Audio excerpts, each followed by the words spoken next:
Another one. So say good night to the bad guy. Ooh-wee. Lou, we got to talk. Yep. Hey, my brother done a massive amount of work. So, and it's interesting because this discussion, we waiting on Akoye to come in. Whenever he come in, it's gonna get even better. But see, we have an opportunity, brother. June 1st, tomorrow, or 3.5 hours, right? This is where these players get cheaper, you know? Oh. So, you know, and it's been a lot of noise lately about Edge. I mean, a lot of noise. What's your thoughts on that? Yeah, it's getting ready, and it's almost. Can you hear the magic in the air? It's Stephen Jones Christmas. You feel me? Like it's bargain shopping, man. It's time where we hold all the leverage. So yeah, this is an opportunity for the Dallas Cowboys to not sit on their hands, to actually continue, and like our co-owner. GM president says, and Stephen Jones, hey, like this GM thing is 365. So I want you to prove it, man. We got holes on this roster. You had somebody retired. You got another slot available. I want to bring in as many people as we can to make sure that we have a solidified team going in to training camp. I don't want any leaks in the boat.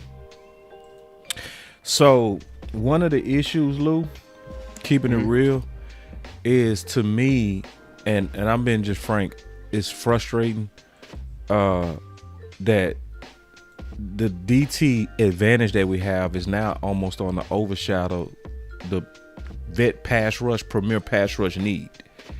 I'm gonna play this clip, talk through it, then we'll kind of really get into kind of like where we might come across as the bad guys, even though we being the good guys, where we trying to highlight us making one more move that can get us closer to a championship. But let me play this and we go talk through it. Edge rusher is the most overrated position in football, by far. Don't get me wrong, getting after the quarterback is extremely important, and that's how you can win games. But I don't know if I would pay top dollar for a single top edge rusher. Teams that come to mind are the Cleveland Browns with Myles Garrett. Great edge rusher, maybe the best of all time, but the Browns are horrible. Another one that comes to mind is J.J. Watt. Sure, the Texans were okay, and they were good, and they made the playoffs, but the Texans played in the weakest division I've ever seen in the AFC South. And once they got in the playoffs, they got bounced. So I don't see JJ Watt really making a difference. I think what people get confused sometimes is when they're watching the playoffs or the Super Bowl and the edge rusher, whomever it may be, maybe like, let's say like an Aaron Donald when the Rams won it back in the day, they think he's extremely valuable, and he is, but I think other guys can do similar to him, and you could pay them a lot less and use that money elsewhere in your football team. Yeah, this is idiotic. What? Wait. But before Sue go off, which he is and should.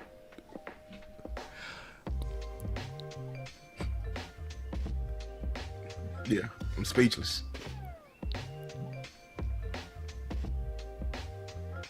What is going on with Edge, bruh?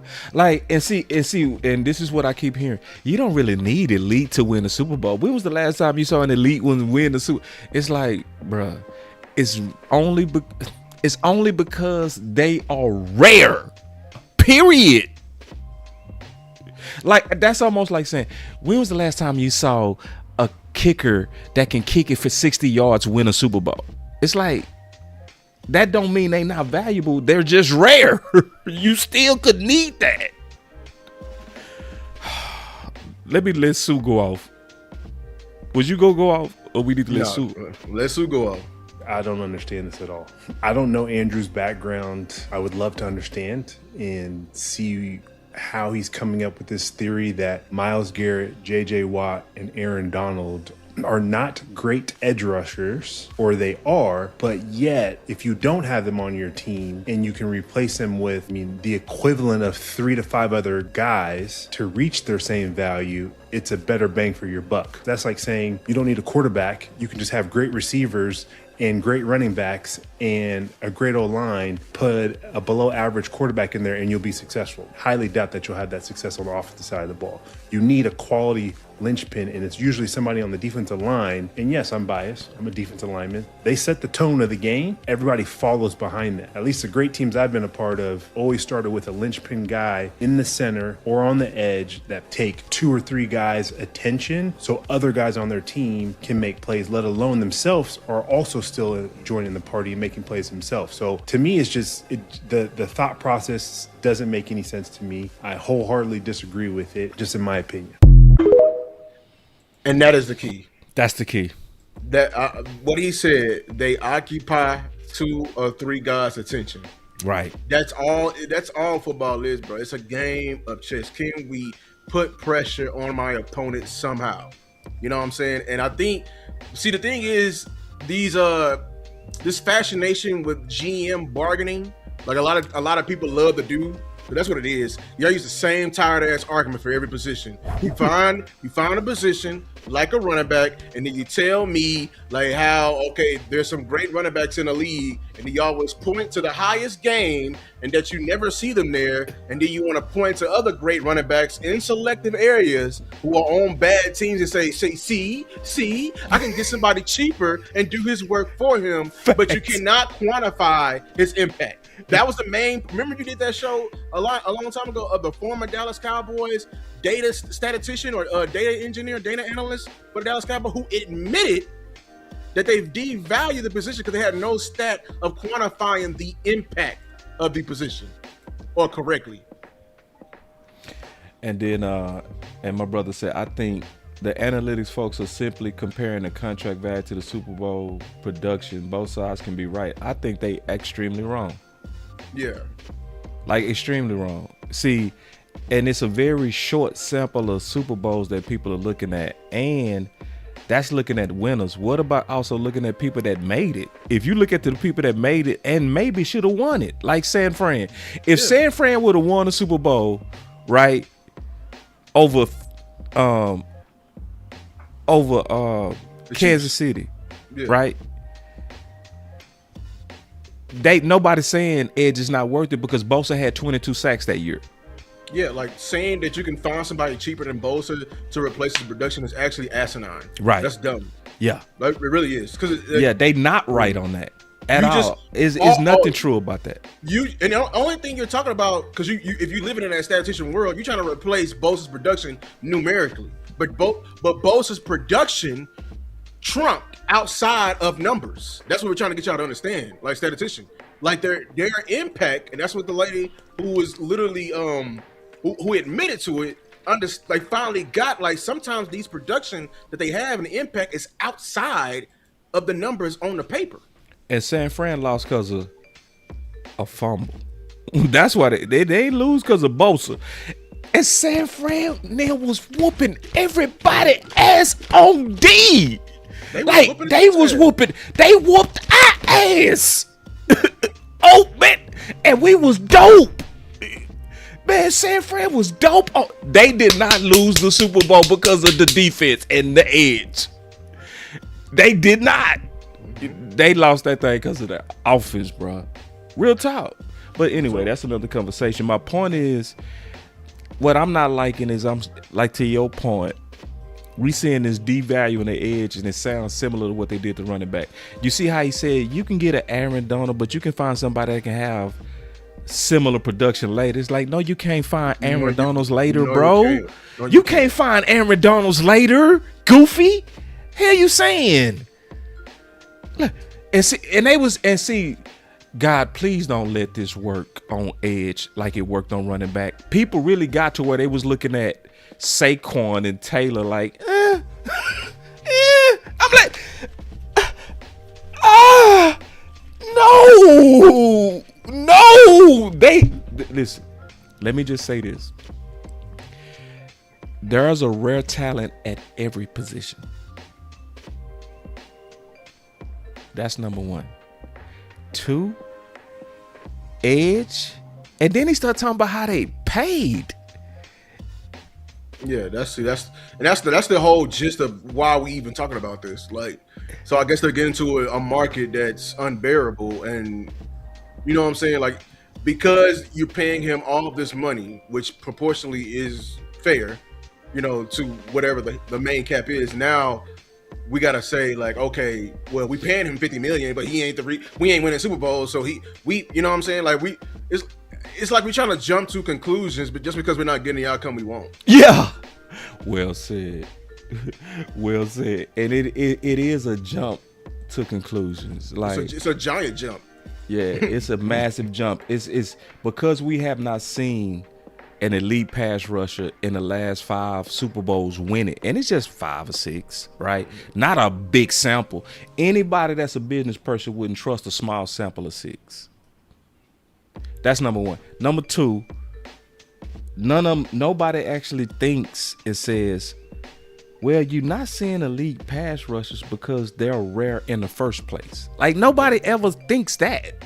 It's like, it's almost like elite quarterbacks. Yes. You know, you can have dope quarterbacks like Dak and he might not ever win it. Yeah. Plenty of them. Yeah, plenty of them. Dan Marino probably was the dopest quarterback to ever live. He ain't never win it. We just talked about last year, the last era, because we were saying the quarterback play is down.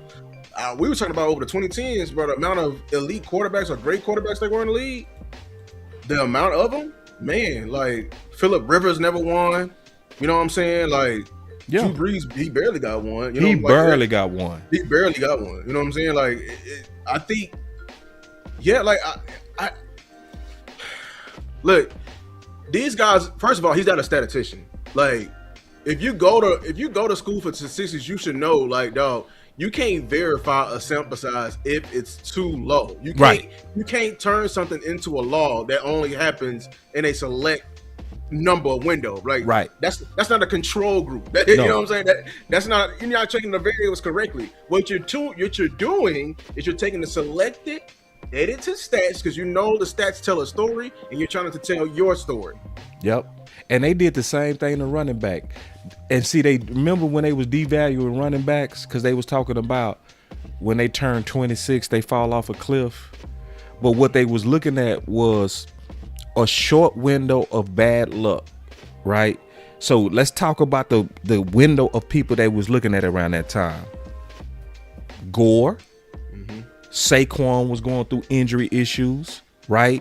CMC was going through injury issues, right? And it was about a 3-year window to where your best backs was banged up. Right. So they took that 3-year sample and made a long-term law. Yes. They made a long-term law over 3 bad years. They ignored the overall history of running back, though. Right. You know? It's like it looked kind of predatory. Like, it's like you waited for it, because all it was a transition. That boy say predatory. Because you waited for the transition era, right? You know what I mean? That's all the passing of the guard. You know, everything like that. Yeah. Like, you know what I'm saying? Like to devalue them. Like, no, bro. It's like, no, like you can't devalue that right now just because we're not seeing it right now. Just know, hey, the laws of football, it will balance back out. There will be more dope backs that come in. You know what I'm saying? Yeah. Just being honest with you. So extremely dope. It's gonna always rare. Happen. Yes. Especially when you marry them behind a dope run offensive line, you go get your money's worth. And see, because it's sad, because I remember I was saying when Taylor was drafted, I was saying it was the dumbest thing in the world to have Taylor with a 2nd round grade. That was one of the dumbest things I ever saw. I've seen dumb. It was because, see, what made it so dumb to me is he had more production than Saquon, was in the same conference as Saquon, right? Had the exact same time, right? You know, and was just barely. Saquon got drafted just 2 years ahead of him, so they was in the same period. So they played sometimes against the same people. So a guy with more production, same 40, right? almost exact same measurables, less agility. That's it. You just dropped him 32 slots with more. I was like, that's not logical. It's like, no. If this dude was in the same conference and doing more than Saquon, and Saquon went top 5, why is this dude in the second round? So that's what they doing right now, the edge, man. And see, this is why we talking about this. And I'm gonna say something, and we gonna get into all this research you did. Cause listen, y'all need to stick with this show. This gonna be a dope show, bro. We go hammer this today. This is gonna be a dope. I can't wait to just sit back and listen to all the work that Lou did on this. But this is what this is about. It's about taking advantage of Quinnen Williams. Because we understand that he's an advantage in interior. We understand that he's going to draw doubles. But when you can get a premier pass rusher in here, that makes you really unstoppable on the front. And you have something that can travel. You have something that's not weather dependent. And I'm going to say this, bro. A lot of people go disagree with this. I don't care. I speak my mind. I'm with it. Let me hit this button. Bring real back. He be speaking his mind. That boy with the shit. I'd rather have Premier Edge and Williams than 2 number 1s. No, you're not lying. I'd rather have that. I really do. I would rather have a Myles Garrett with Quinnen Williams or a Crosby with Quinnen Williams than 2 number 1s. All day without exception. And the reason is only because you said something that I don't think a lot of people caught. The passing game is so much dependent on the passing game. You got to get the snap right. The timing of the route got to be right. The ball coming out has to be right. And then the receiver have to then receive it. That's a lot of variables. You see what I'm saying? Yeah, yes. Especially when you throw cold into that type stuff, or wet water, rain. When if you throw rain, cold, anything with Quinnen Williams and a Myles Garrett, you still can't stop it. It's probably more dangerous. And it's more dangerous because they go get that ball out. Good point. Good point. Yeah, bro. I mean, I meant to see his podcast because they got so much stuff in there. It's called Raw Room. Mm-hmm. It's about these former NFL players, and they be bringing on their friends that's former NFL player. Mm-hmm. The guy they brought on recently, and I think it's chock full of information. Eric Ebron. He talked about his time when he was transitioning from Detroit to Indianapolis, and that he wanted a 1-year deal because he wanted to get back to the table and he wanted to sign a max. But Indy was like, "Nah, we only doing 2." This is important because when he got there, Andrew Luck wasn't healthy. And he was looking around. He literally said, "It's like, bro, what the fuck going on? Like, bro, I gotta prove my shit." You know what I'm saying? And my production is literally on the quality of quarterback, and I can't show off myself. So Andrew Luck came back. He went fucking crazy that first year. The second year, a lot of people don't understand. He's gonna talk about it because he admitted he's actually pissed at Andrew Luck because Andrew Luck retired. You know, some fishy shit behind it. And it was even more fishy because they didn't because he proved himself in the first year. They was like, prove it again in the second year. Because remember, they gave him a 2-year deal he didn't want. So when he lost Andrew Luck, obviously they changed how they view him because of how, and Jacoby Brissett is okay, but he couldn't show his full ability because he didn't have the right guy behind center. Like, that's not show you how dependent the pass catchers are. Tight end are dependent on the quarterback. That's what I'm just showing you that. So that's what all Boss is saying in layman's terms is this: these other positions, they can control their own destiny no matter what. They don't need another man or another 5 or 6 men to do their job before they can do their job. Right. You know what I'm saying? I took that from you. That's what you would say. It ain't no prerequisites. You ain't gonna do this and do this and this. You know what I'm saying? Yeah, it ain't. The tackles gotta hold up. Yeah. The snap gotta hold up. The ball gotta come out on time. It's so many variables. I'm gonna send you that because he went into it because Drill is right.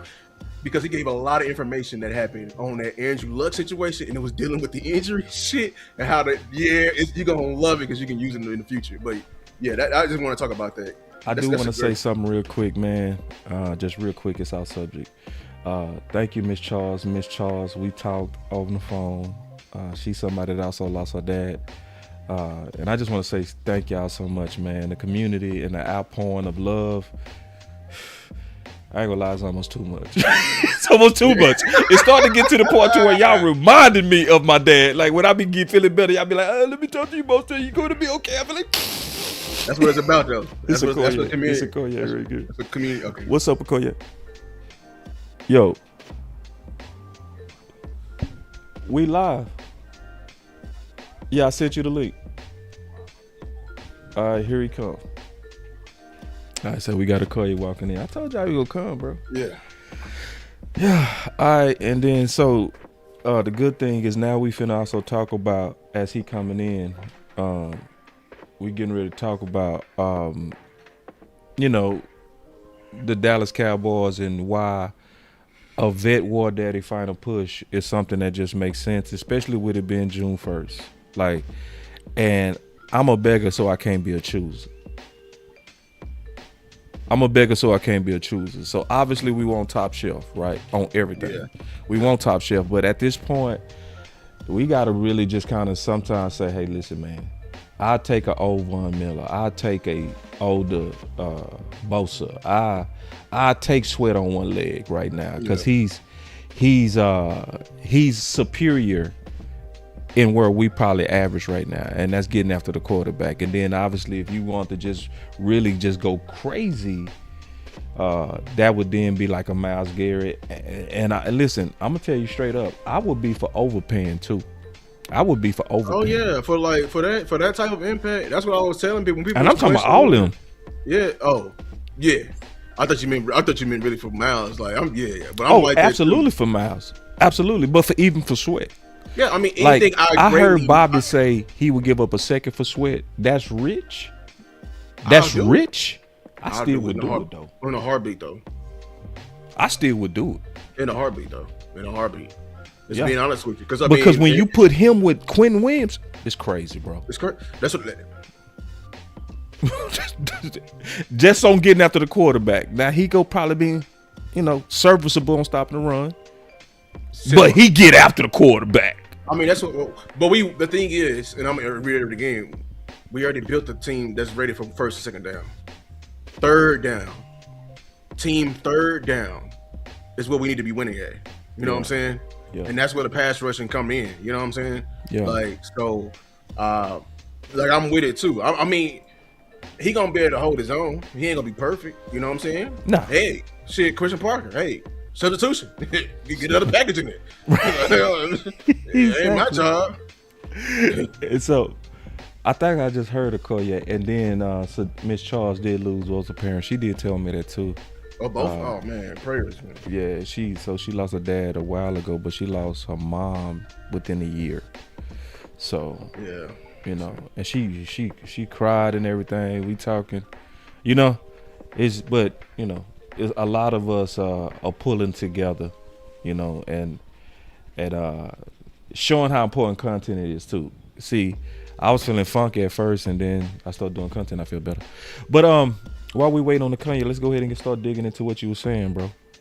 Some good stuff and some reasons why we want the Dallas Cowboys to be aggressive. So kick us off.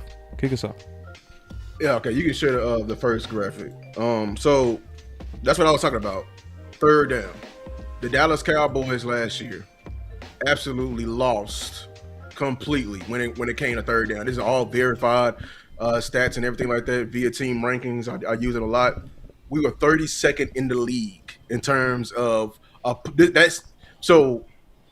opposing teams when they played the Dallas Cowboys, they were converting their third downs against our defense at a whopping 45.74%, which means they were almost damn near converting at a 50% rate. If they had 16, third down opportunities in the game, we can chalk them up to them getting at least 8 of them things, and probably even more if we got to pray and hope. You know what I'm saying? Another team I wanted to highlight, because boy, we always follow trends. We got Akoye. We got shout out to Akoye, man. What up, Lou? What up? What's up, boss? What's up, my brother? My condolences, my brother. Thank you, man. Thank you, my brother. Thank you. Absolutely. So the reason I wanted to highlight the Carolina Panthers because I feared we're getting ready to build a team very similar to them because they had a very good defense last year. But even with their good defense, why the hell they down there with us in terms of being 30th in the league in terms of third down percentage? And the reason why I'm highlighting this because I think third down, we all know first and second down.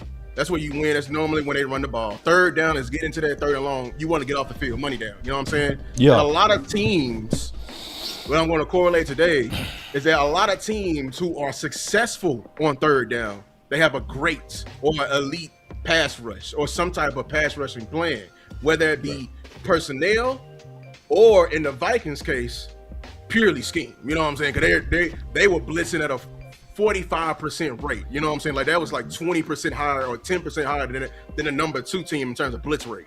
You know what I'm saying? That's why they up here. So before you finish, Koye, you want me to turn your channel? Oh yeah, you can. Sure. Okay. I want to make sure. I want the action. I ain't want to just assume it's on. Oh yeah, you can. Yeah. Bet. I gotta put a thumbnail on there in a minute. But yeah, appreciate that. You need me to send it to you?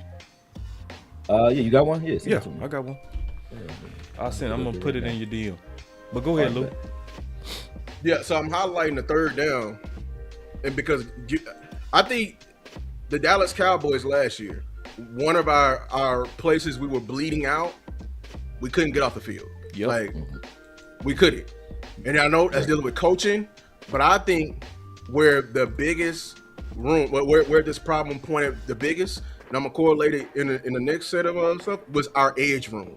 Like how insanely disappointed they were. And we all know, like, I mean, you can see that with the naked eye, like even on film and everything like that, that we were pretty lackluster last year. So if you go to the next one, I'm gonna correlate to y'all. I want to let Akoye jump in real quick, especially because he walking in church and then Yeah, gotta let me know what we going on because I wasn't listening because I didn't know y'all was still going. I thought I didn't see you confirm, boss. Like earlier when Luke texted, I didn't see you confirm. Yeah. I said it must not be a go.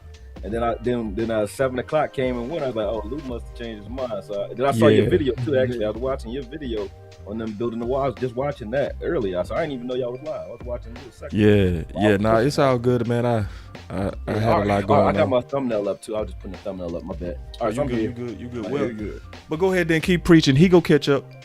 Akoye, he go get the note. Right. Oh, okay.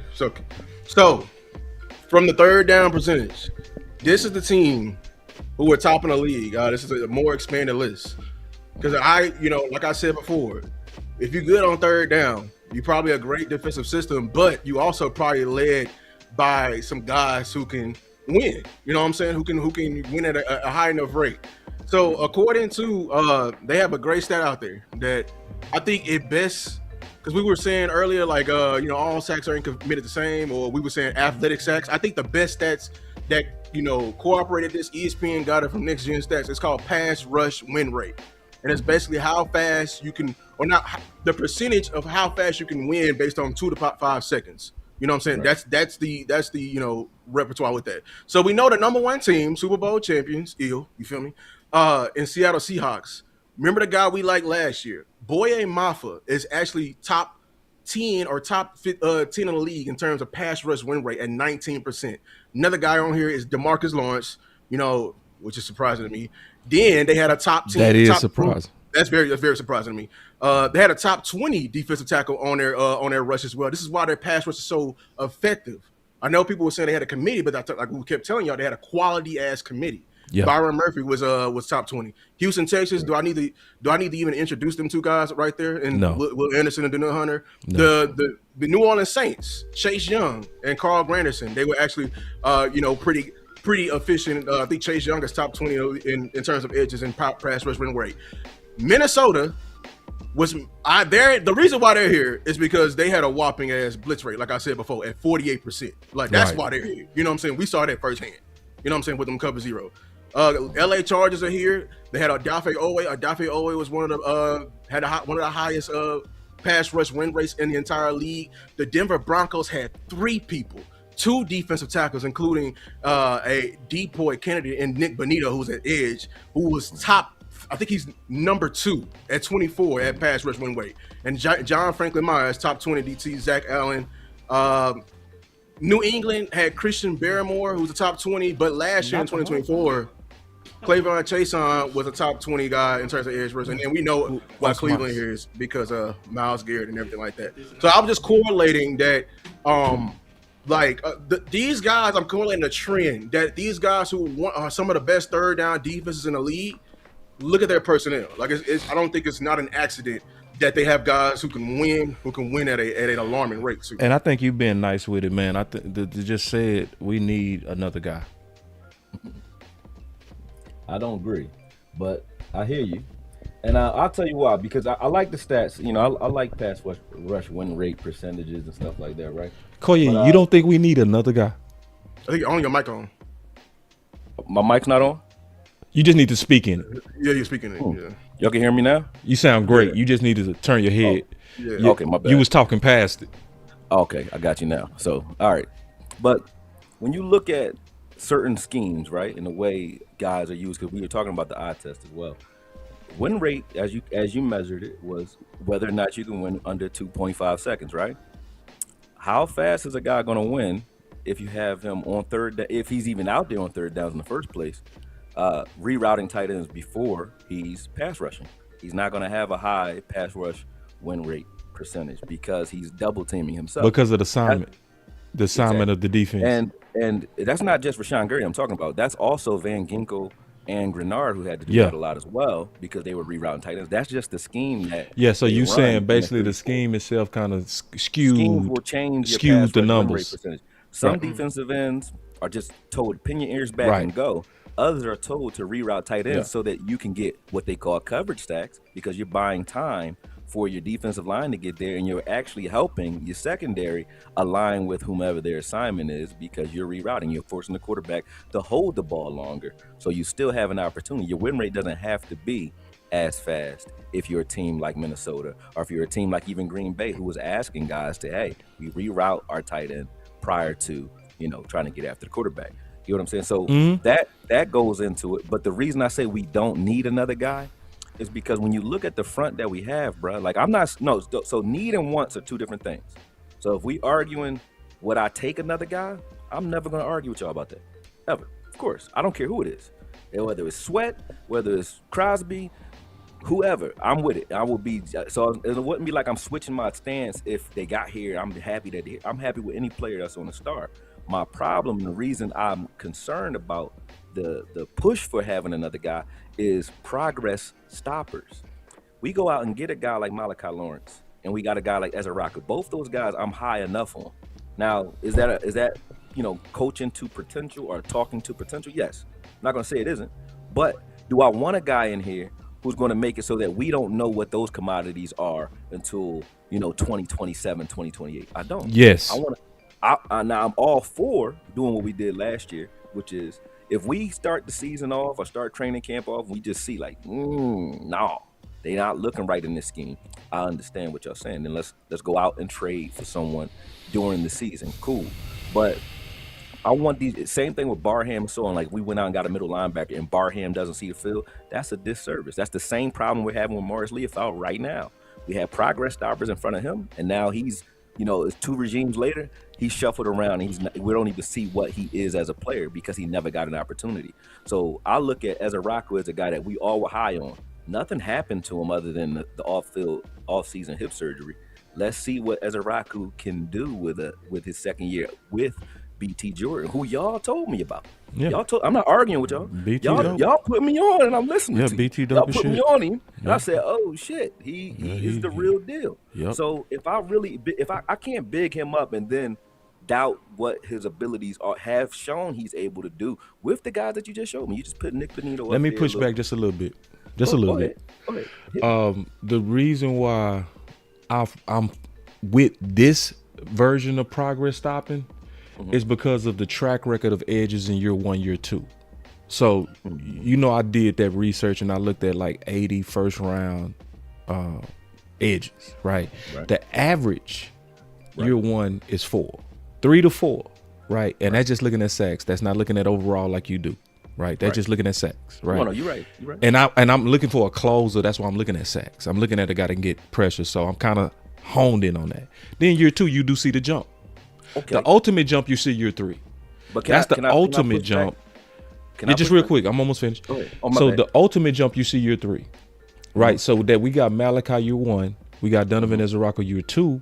Like even when I go look at BT Jordan and I look at him with what he did with those Denver guys, he got what's the old boy Benito? Yeah. Benito, he stepped in BT in Benito's year 3. Because year 1, Benito had 1.5 sacks. Year 2, he had 6. And then year 3, with BT Jordan, he went crazy. So I would want to stop their progress or slow down their progress. Like I would want them to develop at a reasonable pro rate for edge. Right. I understand that. Like, but when I look at the position opposite, Gary, I look at it as a collective. I look at the production from the position.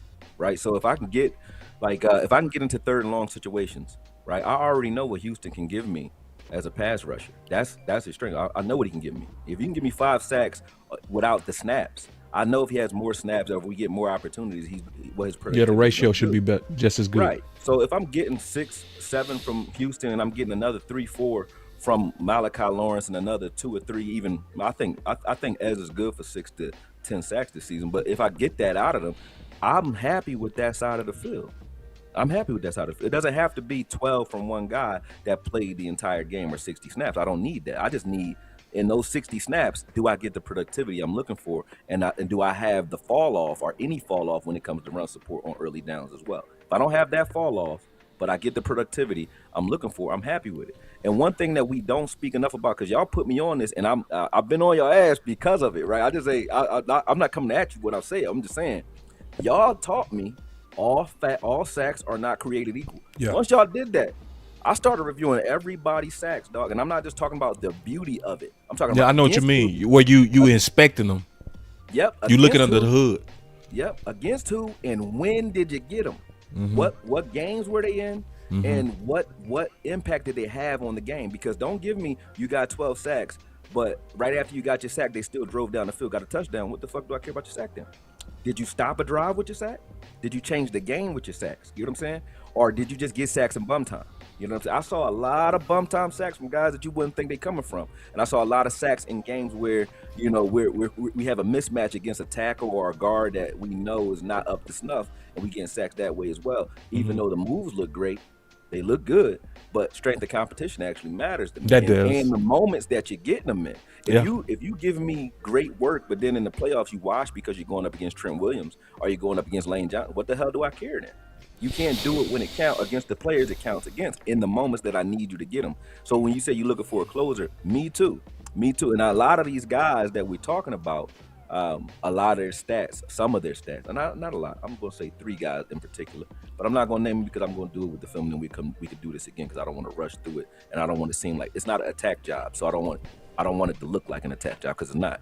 But that's what I feel about the guys that are opposite. But one thing that I wanted to push back on when you were speaking was this: them rookies that don't get sacks in their first year, I do understand they're not playing next to Quentin Williams, Bullard, Agbo, Kenny Clark, and Rashawn Gary. They're not Some playing of them are next to those guys. Akoye now. Come on, Where? now. This is a big old league, bro. We talking about a sample of 80 first rounders, bro. Some of these dudes play with some dope ass DTs. We not gonna act like none of them ain't play with no Quinn Williams.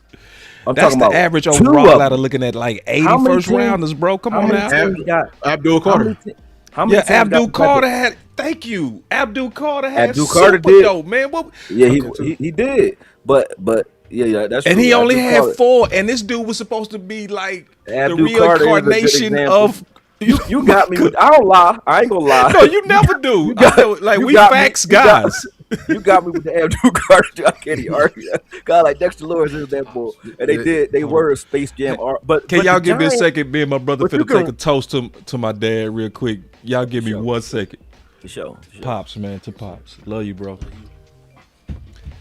I gotta do this off camera. I'm gonna take a shot real quick. You know, they'll take our money when we do that. Let me take for real. Let me do this off camera.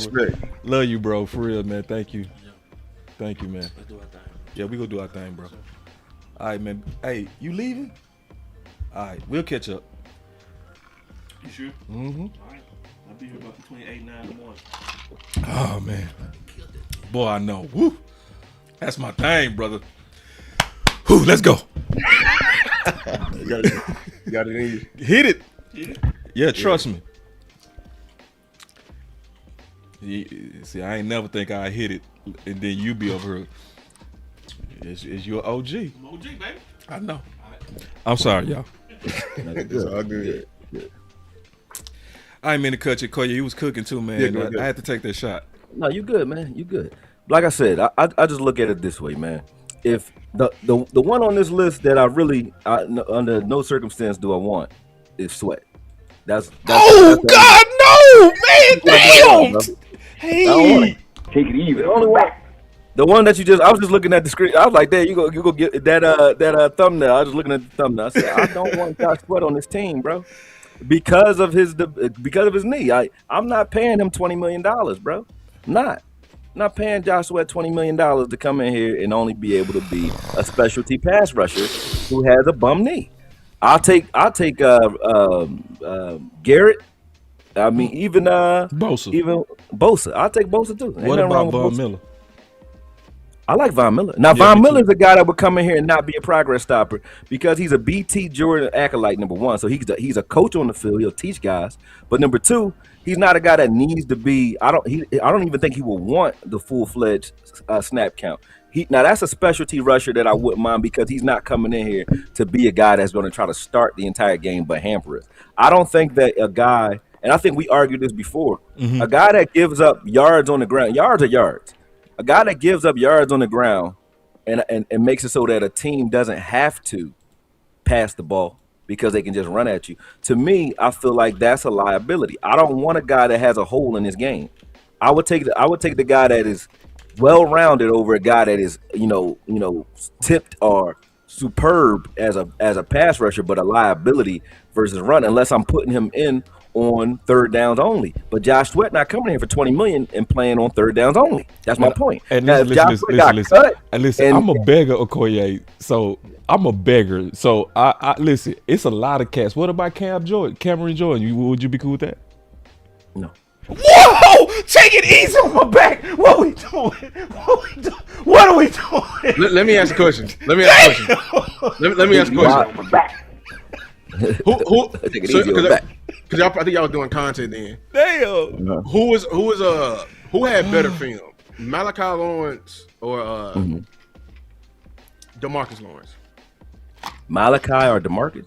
What do you mean? What, in college? College, yeah.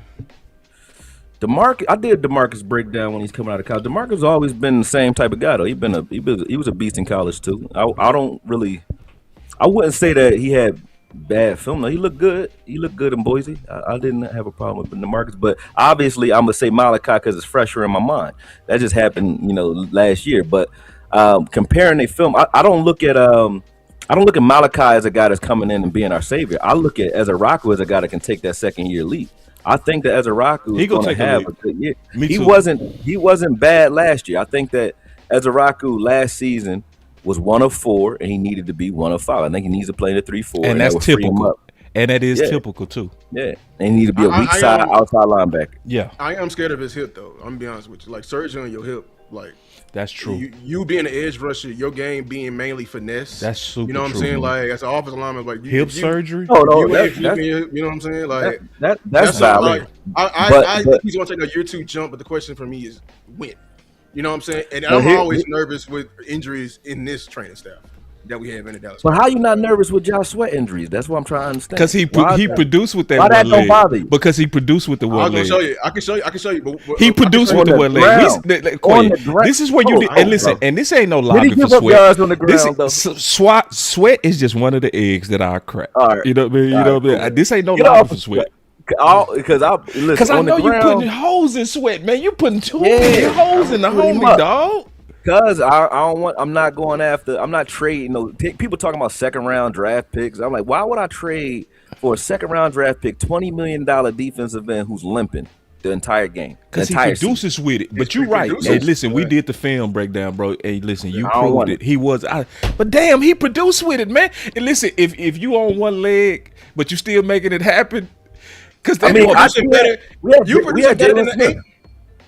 Go ahead. We had Jalen Smith with one leg at one point, so I understand that you can produce. I'm talking about he produced, but he produced versus the pass and the run though. I don't want a pass rush specialist at all, really. Not for $20 million. I thought that Micah Parsons, for just being a pass rusher, is too high at 50. If he was doing everything that he can do at linebacker, I think he was worth the money. I told everybody I don't think Micah Parsons is worth the money at edge. So I said that myself because I don't look at him as a well-rounded defensive end. But I think Micah Parsons, if you partnered him with Quentin Williams, would be worth the money and maybe pay him double. In a 3-4, yes, he would. 1 of 5. See, that's why I like you, Akoye. See, first I gotta clap it up because my OG, we box, but you fur. I don't want to speak. I'm not gonna lie. Because you ain't lying. You ain't lying yet. I'm not gonna lie on you, and I'm not gonna lie for you. No, you doing your thing, bro. Like we box, but you. If you make a valid point, I will stand corrected. I'm giving you. You do. Tell me you do. That we watch the story, so it's not like I'm like. It's not a theory. We watch what happens in big games where you run at pass rush specialists. This is before Micah Parsons. Yeah. We had one who put up better numbers than him, and what's his name? He went to the Eagles and had 23 sacks. What's his name? From the Rams. He was from the Rams. I know you talking about, bro. The white guy. I know you talking about, bro. He black. He put up 23 sacks. Not Reddick. He put up 20 sacks with the Eagles right after he left us. What the hell is his name? Yeah, he was from the Rams though. What is this dude's name? The only guy I can think is a white guy that did that. He was dope. I mean, you said I don't remember. I can't remember his name though. I know you talking about that. I had his name. I thought he went to the Bears. He went to the Bears too. Quinn. He played for the Bears. Yep. Robert Quinn. Robert Quinn. Robert Quinn is a pass. That. He was a pass rush specialist, but you can run at him all day long. True. You have your way running at him, but he was true. Out of we seen it. But we've seen that movie so many times. But we need that closer though. But Akoye, that's just natural. That's the natural way to nullify a pass rusher though. You got to run at him. You know what I'm saying? Right. Like, that's true. That's true. That's just the law of the nature. Like if you facing Shaq, I'm gonna foul him. You know what I'm saying? Like that's true. That's why you said it in your video earlier. We trying to build a wall. We're not trying to build a wall with a hole in it. Yeah, I don't want a hole in the but wall. did you see the second act in my video? That means you got to be able to stop. No, I didn't watch all 33 minutes yet, but I was cooking. That's on me. That's on me. I was cooking. That's 33 minutes. That's on me. I had to throw it back. I had to hit pause. Can I pause both of y'all real quick before you make your point, Akoye? And I just want to say one thing. Just shout out to all of us. I love this about us is that we come in this arena, bro, and like even when we don't agree, we go box each other, bro. And I really appreciate that. To me, because this is how we all get better, when we willing to kind of have differences of thought, but just kind of talk through it. Well, go ahead, Akoye. I'm just saying this, right? If you can run at a guy who is going to be on the field on obvious run situations, right? Because that's what these guys would be. That's why I'm saying, like, of course, you just said that's how you nullify a pass rusher, right? Mm-hmm. You can't do that to Myles Garrett. He's going to be just as effective versus the run. He's going to make it so that you're not going to run over there. Yes, right. Last year, we watched everybody even run at Micah. They was running at Micah last year. He one of the best players in the game, right? Yep. But they ran right at him. That's his so I just don't want the edge that you can run on either side of left or right, weak or strong, that you can run right at anymore, because we've seen that game already. We've seen what it happens. But if you know that's the weakness of an edge, that's why, like, Micah. Which one though? Not all edges. Micah, what he did here, it was not like we understood that him running at him was not a reflection of him, but a reflection of what we lacked in terms of defensive tackle. We didn't have the run stoppers. We didn't have the linebackers for the longest. Yeah, Osa and Micah Parsons. I named Osa and Micah Parsons as the weaknesses in that wall. Yeah, for sure. Yeah. That's why I call you my dog, bro. See, that's what keep it real. I ain't taking off Osa. It was Osa and Micah. That boy Akoye keep it real, man. Keeps it real, man. It wasn't nothing wrong with Hankins. It wasn't nothing wrong with Chelsea when they were in. It wasn't nothing. But Gallimore was so when he was in there. But you know what I mean? And then D-Law even had problems when he would crash the B-gap and didn't communicate with his linebackers when they supposed to straight. You can't just jump inside because you're going to get screwed doing it. So D-Law was good, but it's like that was hero ball. So at the same time, that was a problem too. So they all had issues up front except for Hankins. Really? Yeah, and we let him Take go me too no soon, shot. being honest with you. But this is why I bring that up. This is why I bring that up. Because we know the weaknesses they pose. You know what I'm saying? Your offensive coordinator in Connor Riley, you understand, okay, you're just gonna run at him. That's the effect though. That is the effect that you have on a team. Clayton Adams literally said, he did a study. All offensive coordinators had to change. They had to be. He said it like they being bombed back to Neanderthal. They had to be bombed back to the running era. He said the reason why the running era is even back is because we got so many of these aliens. He called them aliens. He called them aliens because he got them freak athletes. You know what I'm saying? Small guys though. Yeah. So we can even have a chance. You know what I'm saying? That's true. So we can even have a chance. Okay. But that's the ebb and flow of the game. Like you hitting a good point, but that's the ebb and flow of the game. That's never changed, right? Like people were looking at the tush push as if it was a new play. Like it's the quarterback sneak, and they're like, it's 93% effective. I said historically, the QB sneak is 90% effective on 1 yard plays. Historically, he got a 3% uptick. Historically, I didn't know that. Historically, it's 90%. For the history of football. But when we started playing, are you sure about that? I'm positive. Is that high? It's 89 to 90% throughout history of football. They had 93%. They act QB like it's sneak. Like the QB sneak. Historic. Who you ever seen stopping QB sneaks on a regular basis? Hardly anybody. Nobody. Don't nobody stop that shit. You gotta run. Yeah, true. Because they stay undersized and they like a Kyler Murray. Don't put him in there. You're gonna get broken. But check it. When you look at the receivers. Look at big receivers versus the receivers have changed now, right? You had big receivers, which changed the corners. Corners used to be 5'10", 5'11", like the guys we got right now, right? And then all these big receivers start coming out. David Boston, Denson Jackson, T.O., Randy, all these tall, long receivers that could body you up and post you up. So then we started getting the Richard Shermans, the Browners, and all these taller, longer corners because of that, right? Now that we've gone to the slot receivers like Cups and Njigba and these guys that can get in and out of breaks fast, what do you see happening now? The same thing Parker's talking about. I don't care how fast your 40 is. How fast can you change directions? Because now you're going to have to against these guys because of what McVay brought back to the game and Shanahan. What they brought back to the game with the way they used their slot receivers made it so that you need corners that can get in and out of breaks again. So the game changes based off that. You had all these pass rushers in the game. We had a team full of aliens. We had 1 year we had Armstrong, Parsons, Sam Williams, Lawrence. You could stop there if you wanted. We had Chauncey, Gregory. Come on, man. We had all those guys on the same team, right? And still couldn't do a damn thing. Why? Because you can run at that. Our NASCAR package was the shit, and we was leading the league in sacks and pressures, though, right? But what happened when we played good teams, and good teams was playing us balanced? They said we ain't just gonna come out here and try to throw the ball on you because they calling it a passing league. Fuck it being a passing league. Fuck passing. If passing is the problem, we going to see how these dudes stop the run. And what happened? They got ran through. And I'm not saying it because I love that team. If you listen to my film back then, I was like, this is the shit. Just like y'all said. But we got beat bad doing it. So I said, I don't want to do that no more. I haven't seen this movie. But Akoye, the thing is, and I put it in my video, we were behind. Like everybody else got aliens, but we were behind. We haven't invested. No, we didn't. We haven't invested in one tech in 30 years. Okay, when you talk about one tech, I thought you were talking about edges. I'm about to say nobody has one tech. But that's what I'm saying. Like with every great like edge, and Micah said it. That's why he said he didn't want to go to Philly unless who was there? Carter.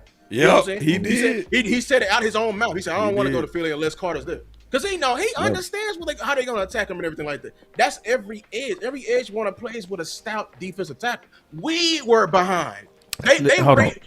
Let me pause y'all real quick, man. I want to let's crank the fight up. We gonna crank this fight up. My dog's over there. I don't know if y'all can hear me. No, you good. I want to crank the fight up. Right now. See, we here to fight in a good way. So I got two fights. What you got? Two of them. Why can't these edges be treated like Flournoy? Flournoy got to fight for his life. You know what I'm saying? We brought in Anthony Johnson. We brought in Valquez, right? Dude who just retired. He gone now. He did? Scanlon. No, somebody else is retired. Paris Johnson. Oh. He was here. But he's not here. Okay, yeah. So you got Trayshawn Holden. You know what I'm saying? Mm-hmm. You ain't lied. Why do you think we're not fighting it out there? No, what makes you think we're not? Look how many people in that edge room right now. Nah, that ain't. I think they lacking numbers. Nah, that ain't. I'm gonna be honest with you. That ain't. Nah, man. That's not fighting. That's Usher. You got No. You got file. You got. I'm just saying they're in the room. No, I'm not saying no, bro. I'm talking about a good fight. See, I ain't talking about just like some. You got BT. See, you in boxing, bro. You know the difference between the amateur card, bro. We ain't talking about amateur card, bro. You got BT. Motherfucking Joe. No, nobody we still gotta give BT some sauce, bro. Come on, now. Then you got. Hold on, listen. You got, and then this is the other thing y'all not counting because y'all did count it, but then y'all keep discounting it. Pass rushing is not just done on the edge. We do know this, right? Oh yeah. That's why he brought us the bliss rate with Minnesota. Okay, so when you got three guys in the middle too, that is slashers that can shoot the shit out of gaps, and Demo, Barham, and Winters.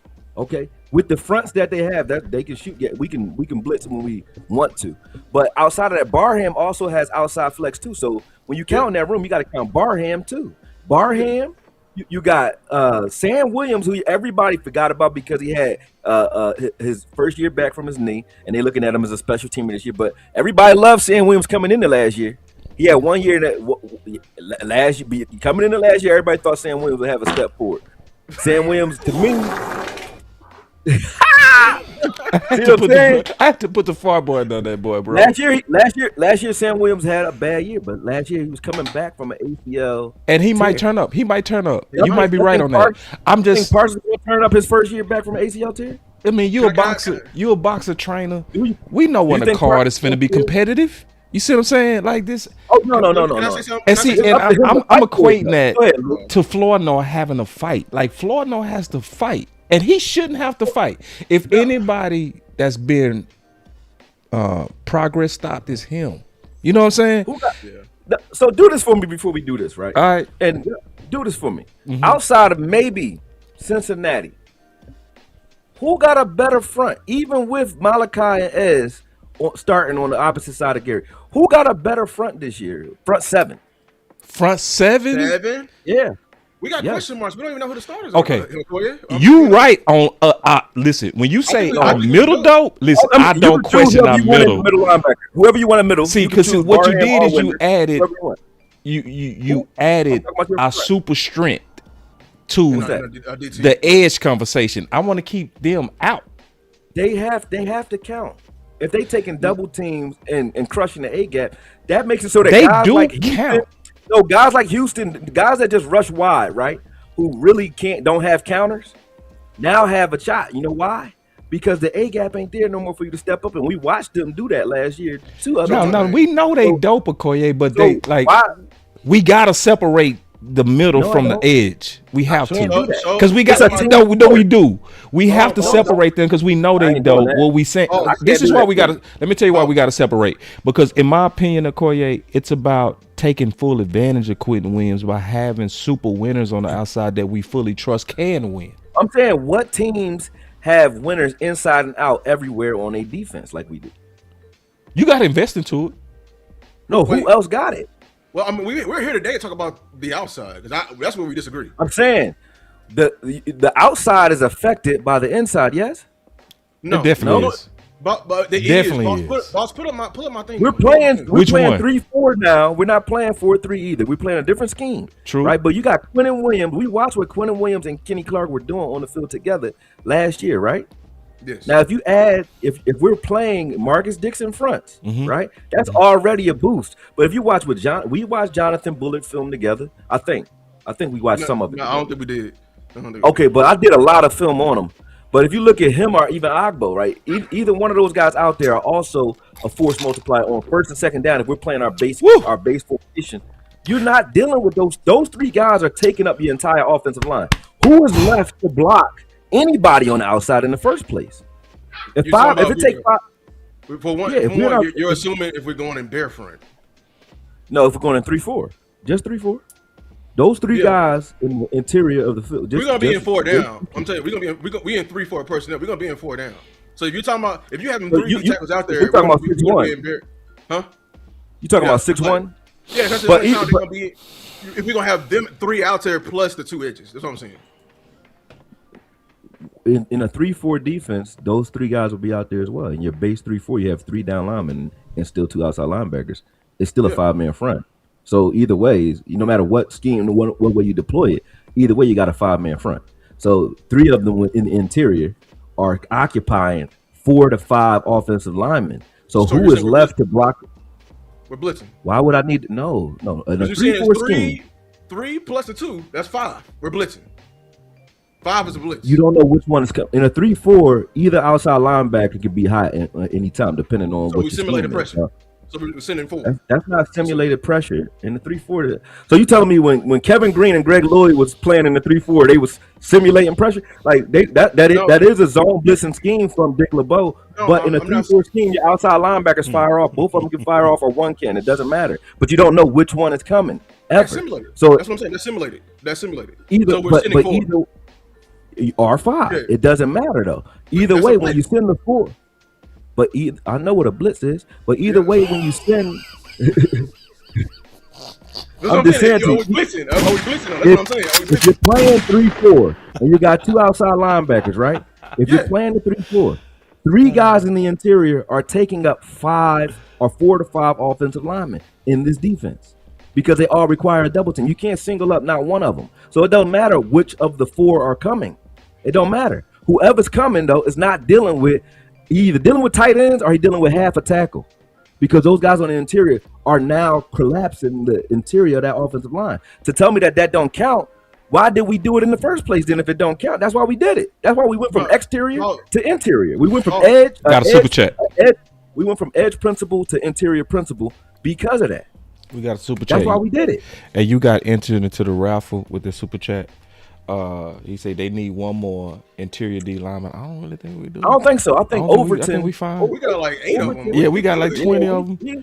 But I'm listening. Let me read the super chat. He said need to add a nose tackle because they need Q and Quentin to be interior chess pieces. They actually are. And we got dope depth. We got dope ass depth. Like I don't think we need to talk about the middle at all. You could play a Toya at the nose. You could play and Toya. Yeah, but going into year 2, that's better. Agbo at the nose. You could play Bullet at the nose. All those guys have nose flex. And all of them would have been starters Kenny Clark in previous administrations. We loaded the interior. But can you pull up my graphic though? That's what I'm. You got 5 graphics. I said 3. Number 3. Okay, my bad. Hey, and I feel listen. We go crank this fight up a little bit more too. I got one more thing that's gonna get us boxing. This is why. Like, we got to separate the D tackles because the amount of the pressures they win, it's not even close to what edge rushers win. You know, like I understand you saying they command and double team, but if you're winning, you're commanding more attention. So like I wanted to show this is like I said, it's according to ESPN. Nick Herbig, everybody love. He was winning at 25. Notice I put the top guys. Notice how the D tackle with Chris Jones, who was an outlier because he lined up 63% D tackle and he lined up at the end, but he was good. But notice how there's a jump. Quentin Williams is not even winning at a rate that is like top 10. Now, honestly, can you move a fade? He's barely winning at a rate that's top 20 in terms of edge rushers, which is Malcolm Kuntz from the Las Vegas Raiders. So this is why when we talk about pressure rate, we talk about interior pressure rate. They don't win. But you're a film guy, bro. They don't win at the same percentage at this. They don't win at the same percentage. Brother. I'm just saying. You are a film guy, man. You got to marry the 2. You know that. Come on, man. You got to marry. You got to marry the 2. Marry the film to the sets because these is fuzzy numbers for this reason. All right, Ooh. not the numbers themselves. Hey, wait. Hey, you said that money looking fun in the light. Because if you comparing a defensive tackle's win rate, knowing that he's dealing with double teams, triple teams, and then sometimes he's the wedge guy that's trying to free up those guys on stunts on the outside for them to get free so fast in the first place. That's a sacrificial line. So if I'm the wedge guy, meaning I'm driving into the B gap so that you can pin around me on a stunt, right? No, I'm not trying to win. You're assuming everybody is stunning, though. That's the thing. I'm not saying everybody's stunting. I'm just saying that defensive tackles deal with double teams way more than an edge ever will. But I'm saying, like, why? So this is the thing. Unless that edge is Michael. That's what I'm saying. Like, you're saying Michael don't deal with double teams because he weak side. No, hold on, Akoye. Because you was knocking this list because it didn't have guys who basically do what Rashawn Gary do. But we're not understanding you holding up. There's a reason why you have that job in the first place. Like, I'm not having no designated guy who's winning at this rate. I'm not having him do those certain things. You feel me? And I don't believe that double team rate all that anyway. It's crazy edge. Rashawn Gary's first year not being 19% pressure rate. Hold on. You want to talk about film? we watched Max Crosby get triple team on an entire game. They were sending 2 tight ends and a tackle after him to stop him. You know what I'm saying? I'm saying we saw Nick Herbig. He stayed with a tight end chip or a running back chip to his side. Like, we can't just assume that edge rushers are not seeing their command opportunity. That they're winning more. They're going to command more opportunity. Are you talking about chips or are you talking about reroutes? What are we talking about? You said they're different. They're different, though. You know. Hey, man, hold on. I'm just saying, if I'm rerouting guys, am I trying to win? I gotta pause you real quick, just Akoye, real quick. I gotta do this for both of y'all real quick. Just real quick, I gotta do this. Oh, why are we stopping the point? I'm not because I'm trying to clap for both of y'all. Because let me tell you what I'm not trying to be smart. No, it's not even that. Just hear me out. This is just from a content perspective. I'm enjoying this heavyweight fight. That's all I'm saying. I'm just enjoying the back and forth true war to try to get this right. That's all. Keep going. So, again, if we're talking about chips, meaning the running back's trying to block me on his way out or just block me, period. If you watch anybody, I'm not going to keep like single out Rashawn Gary, but if you look at Rashawn Gary when he's dealing with actual double teams, that's not his issue. His issue is when you ask him not to rush because he's floating over a fucking tight end, or you line him up in no man's land outside the tight end and don't even scheme for him. All these guys are also, most of these guys get schemed for, except for Sweat. I give him his respect on that. They don't move around. They don't move Sweat around a lot. They line him up and say beat the guy. That's pretty much it. But everybody, the Texans, they Will Anderson too. Will Anderson too. And you never hear me say nothing about Will Anderson. Yeah, but Denver. But you know what they never do with those guys though? They never say, "Hey, before you go after the quarterback, we want you to go hit this tight end over here, right? When you already in top five in sacks in the season, we're going to take you off the field too." In passing that, I don't understand why that is not a thing. Here's my disconnect. I see like you're knocking the main guys who the hoopers because they're not the screen setters. There's a reason why Gary is the screen setter. What's the reason? He's not the other guy. Because I got Micah Parsons. Will I have Micah Parsons setting the screens? What? Oh my God. No, I'm saying you're saying that these guys I don't want to because you're gonna make me throw a rock at the bull, and I don't even want to throw a rock. Man, throw the rock. Throw it. Throw the whole damn rock. He ain't a Cowboy no more. Throw it. He ain't a Cowboy. Throw the rock. He ain't a Cowboy. Okay. Did you've seen Micah Parsons sacks last year, right? Last year? Okay. Yeah. His sacks last year. All of it, but I mean we saw. Okay. We saw his sacks last year, right? A lot of his sacks came either in bum time or in the A gap or moving him around all over the place, trying to get him open so they can justify the money that they paid him. That's what they were doing. So it doesn't make and I'm not trying to make this a big conspiracy theory thing, right? But it doesn't make a lot of sense for you to spend $50 million on the guy if you got another guy that's beating him in sacks, right? Suddenly after week 8, after the middle of the season, suddenly they stopped putting Micah Parsons on the edge. We already looked through this because he couldn't stop the run versus Pittsburgh. They were just running right at him. So they said, we're not doing this no more. They moved him to like 4-tech and off-ball crawl in the middle of the A-gap, stuff like that. They weren't leaving him out on the edge anymore to set edges anymore, right? Why is that, though? Why is that? I mean, I think that's a two-part. Like, would you want? You don't want Micah to hunt the mismatch? I'm saying if Gary, you just said why is Gary setting the screens? If I'm he's saying, winning, if he was beating the guy who's not supposed to be setting the screens, right? While setting screens, that's a problem. No, I'm That's a saying problem. I think you're trying to give them credit because of the role they're playing. But I'm saying there's a reason I'm not why giving them. they play the role they play. Saying, it is a reason, but the reason wasn't because you try to take it as the reason as if he doesn't have the ability that those other guys have, and that would be Not at false. the same level. When as he's on the these guys- field, he does. When he's on the field, As do these the numbers guys, yourself.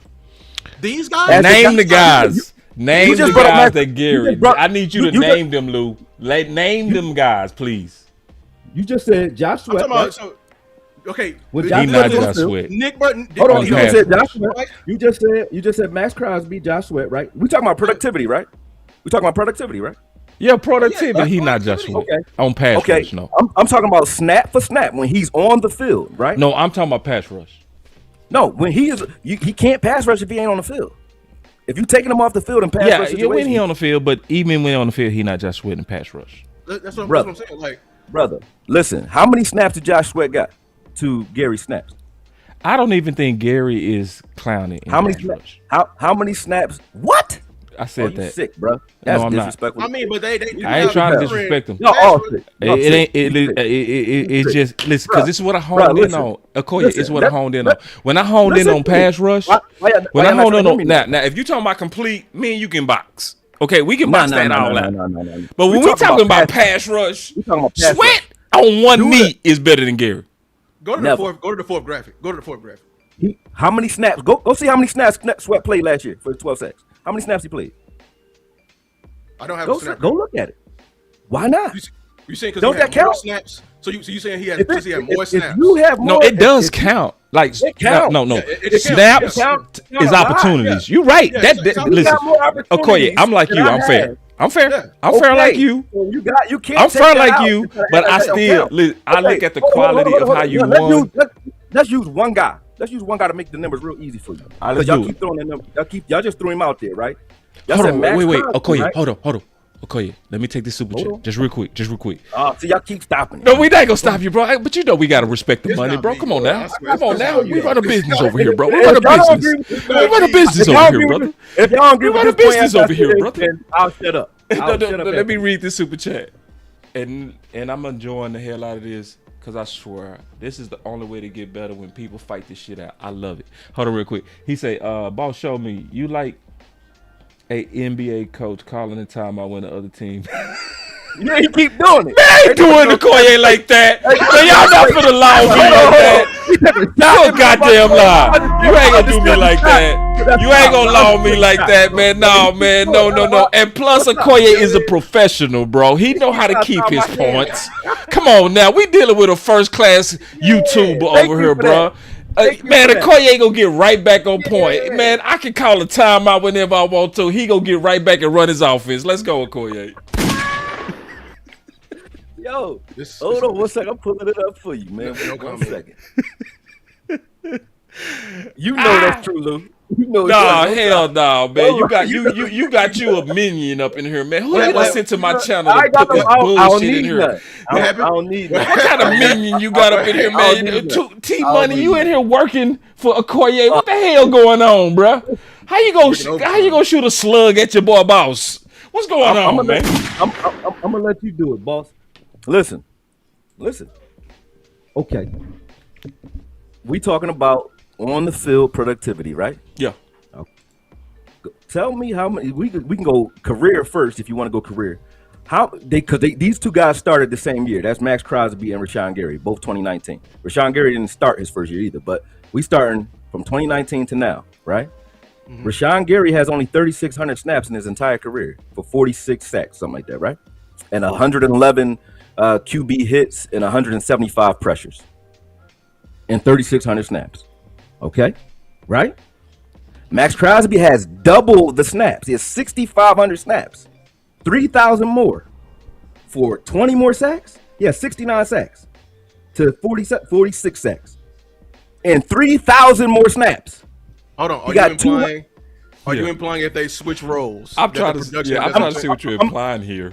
I'm implying that if Gary played the amount of snaps that he played, snap for snap, when he's on the field, he's doing what Max Crosby doing when he's on the field. Oh, hell no. Oh, Akoye. A Max? You want to? Oh, God. I'm talking about productivity. Yes, No, for sure. God, please, no. Yup. No. Man, you tripping. No. Max? No. Max. Max.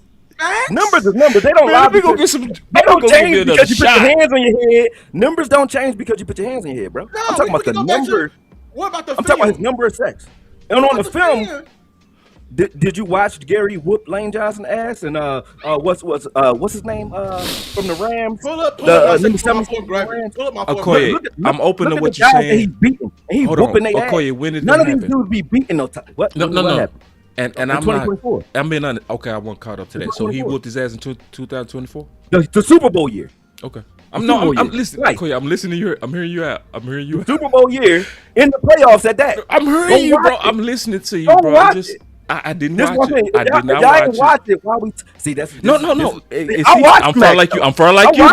Listen, that's one thing we're gonna do. I'm far like you. If I say I didn't watch it, if I say I didn't watch it, I didn't watch it. You know what I'm saying? But it's just Max Crosby being compared to Gary is kind of wow. It's not. That's the problem though, right? Now I'm That should be a open to problem. being outside the box, bro. So I ain't gonna never judge you for doing you because I I'm respect not- you for that. in Hold my on. Let me career- first say this. I respect you greatly for that. I always respect seeing somebody that's willing to say something that's way different than most willing to say. I'm You see what crazy. saying? Call me crazy. I don't Now, mind. and that. listen, and I want to get your back on this too, real quick. You tell me. Let me get your back on this 3,000 before we snaps. fight. You got 3,000 Before we more box on snaps. this, because I'm gonna box you back on this. But before we Okay. box on this, I first ahead. want to give my boy back and say this is also what to me, as I always made Akoye great, is that he's willing to stand on his research. Okay. Yeah. for So, sure. so I want to say that, you know what I mean, and I'm also gonna be always honest and say when I didn't see it, I'm gonna say I didn't see it, and then I'm gonna go catch up, and then we'll talk about it. Okay. But I want to first have your back before you shoot your slug back. But go. But Hold on, go ahead. Go ahead. I was gonna ask so you're saying Gary, like every time he sees what's his name? The tackle. Lane Johnson. Lane Johnson. Somebody say I always boss. Are you saying like he gives him work every time you see him? He gives him work every time you see him. Yeah, like that's In that's 2024, and that's what Max in 2024, he played him twice. Yes. He the only person that got 2 sacks against him in 2024, and like 5 pressures in 2024 against him. In You know he played him 2024, last their year, Super right? Bowl year. You know you played him last year too, right? Yeah, he Pull played up him my last next year. graphic. Pull up my next graphic. Which one? 4. I'm going in order. No.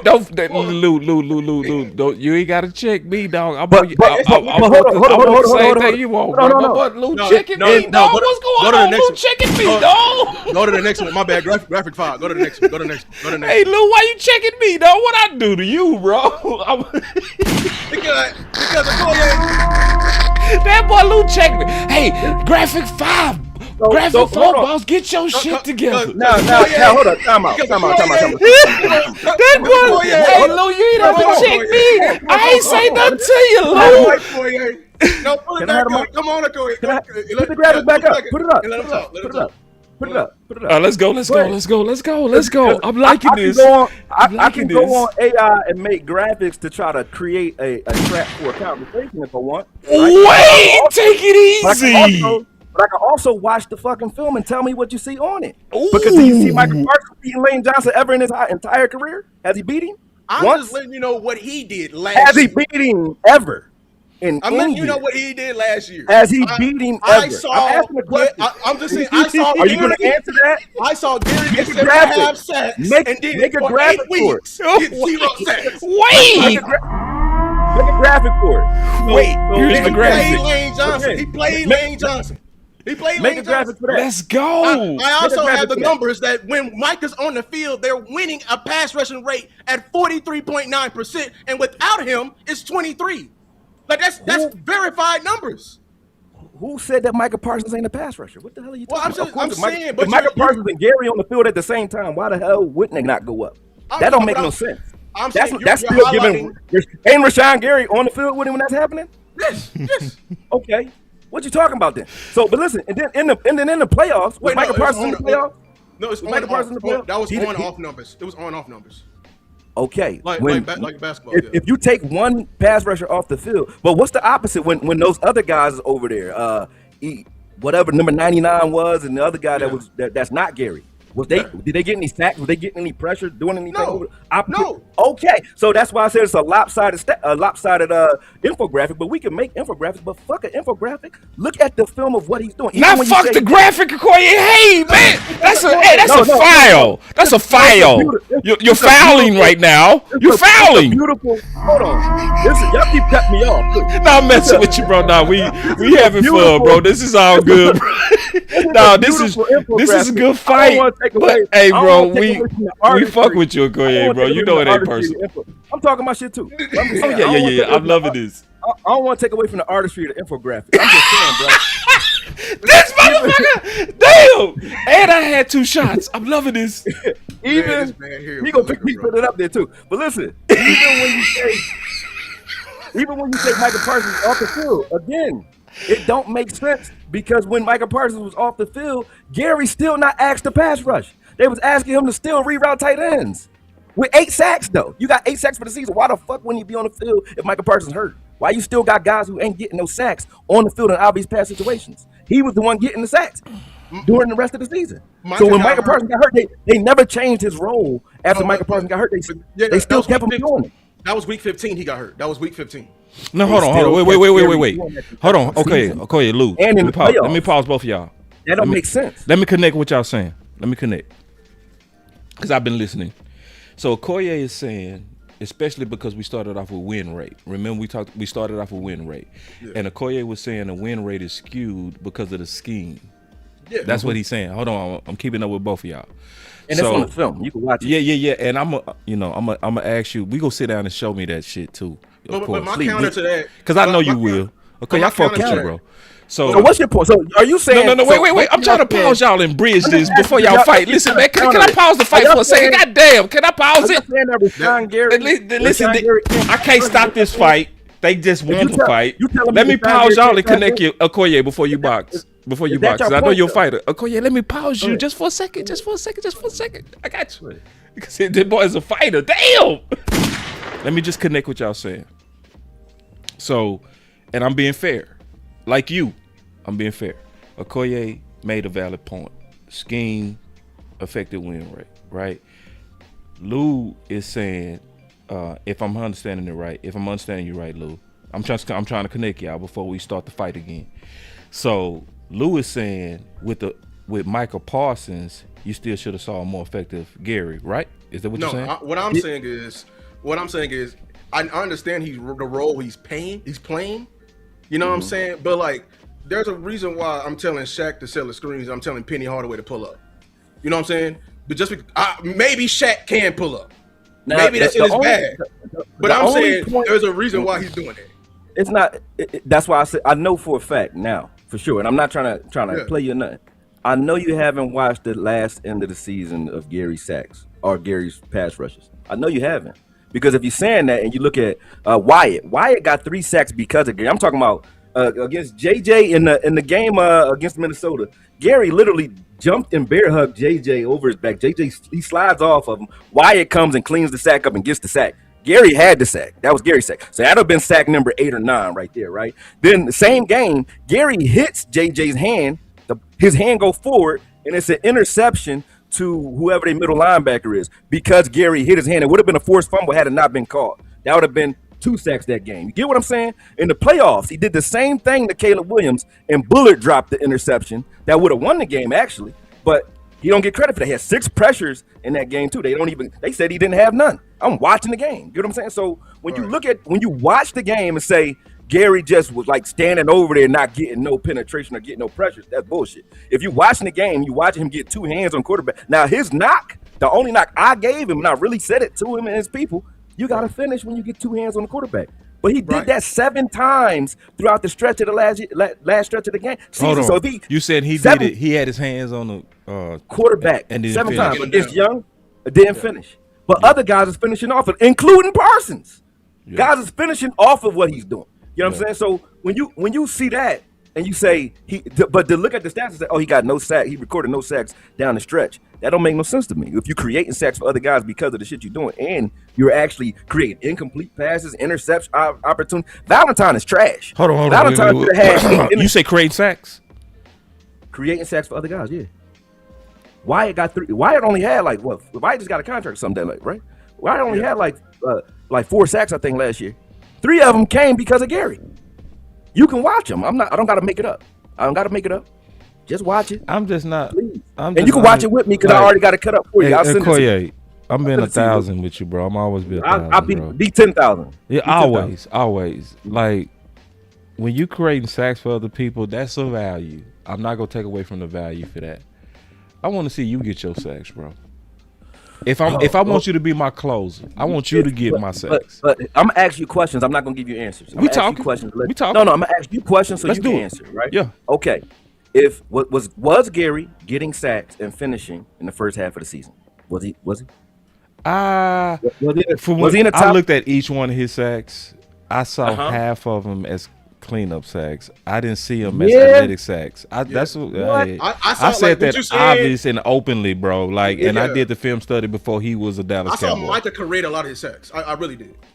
I saw Micah create a lot of his sacks. That's what I can't say that part, but I will say I saw cleanup sacks, which is effort. I give him effort. Yeah. What was Micah getting though? He was getting sacks.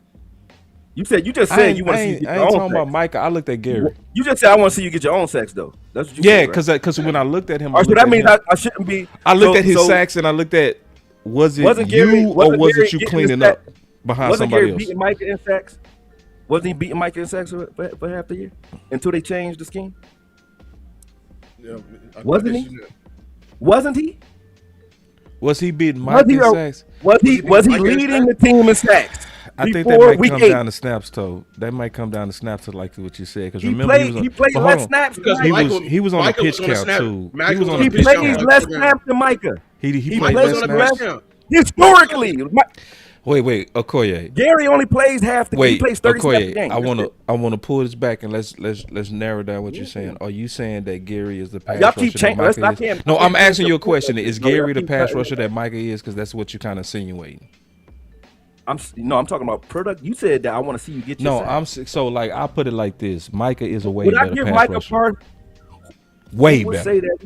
Like way better than Gary. Way better with his legs. And pass rush. Now, you might try to make a counter argument. He's a speed rusher, and he doesn't have any knees anymore. So until we know, right? Until he comes back. So I don't know. Yeah, he's hurt. But before he was hurt, he was better than Gary at pass rush. I would never argue that Gary and Micah are the same as a pass rusher. I'm saying productivity wise, Gary can do things Micah cannot do, even when he can't speed rush. He'll run straight through your fucking face, and he's a power rusher. Micah's a speed rusher. They're two different types of rushers. So I'm not going to say they're the same type of rusher or the same rusher. But to say that Gary putting I'm saying better. Micah is clearly better on pass rush. Listen, by a lot. By a lot? Oh, by a whole lot. A big margin. No. I mean, so where does Micah get his sacks? Where do we get his sacks? Hold on. Where does he get his sacks? Okay, why did they trade for Micah? Why did they trade for Micah? Why did they sell they sold for Micah? So they better now than they was last year? Are they better now? He's still there. No, I'm saying theoretically. Are they better now? I'm saying theoretically.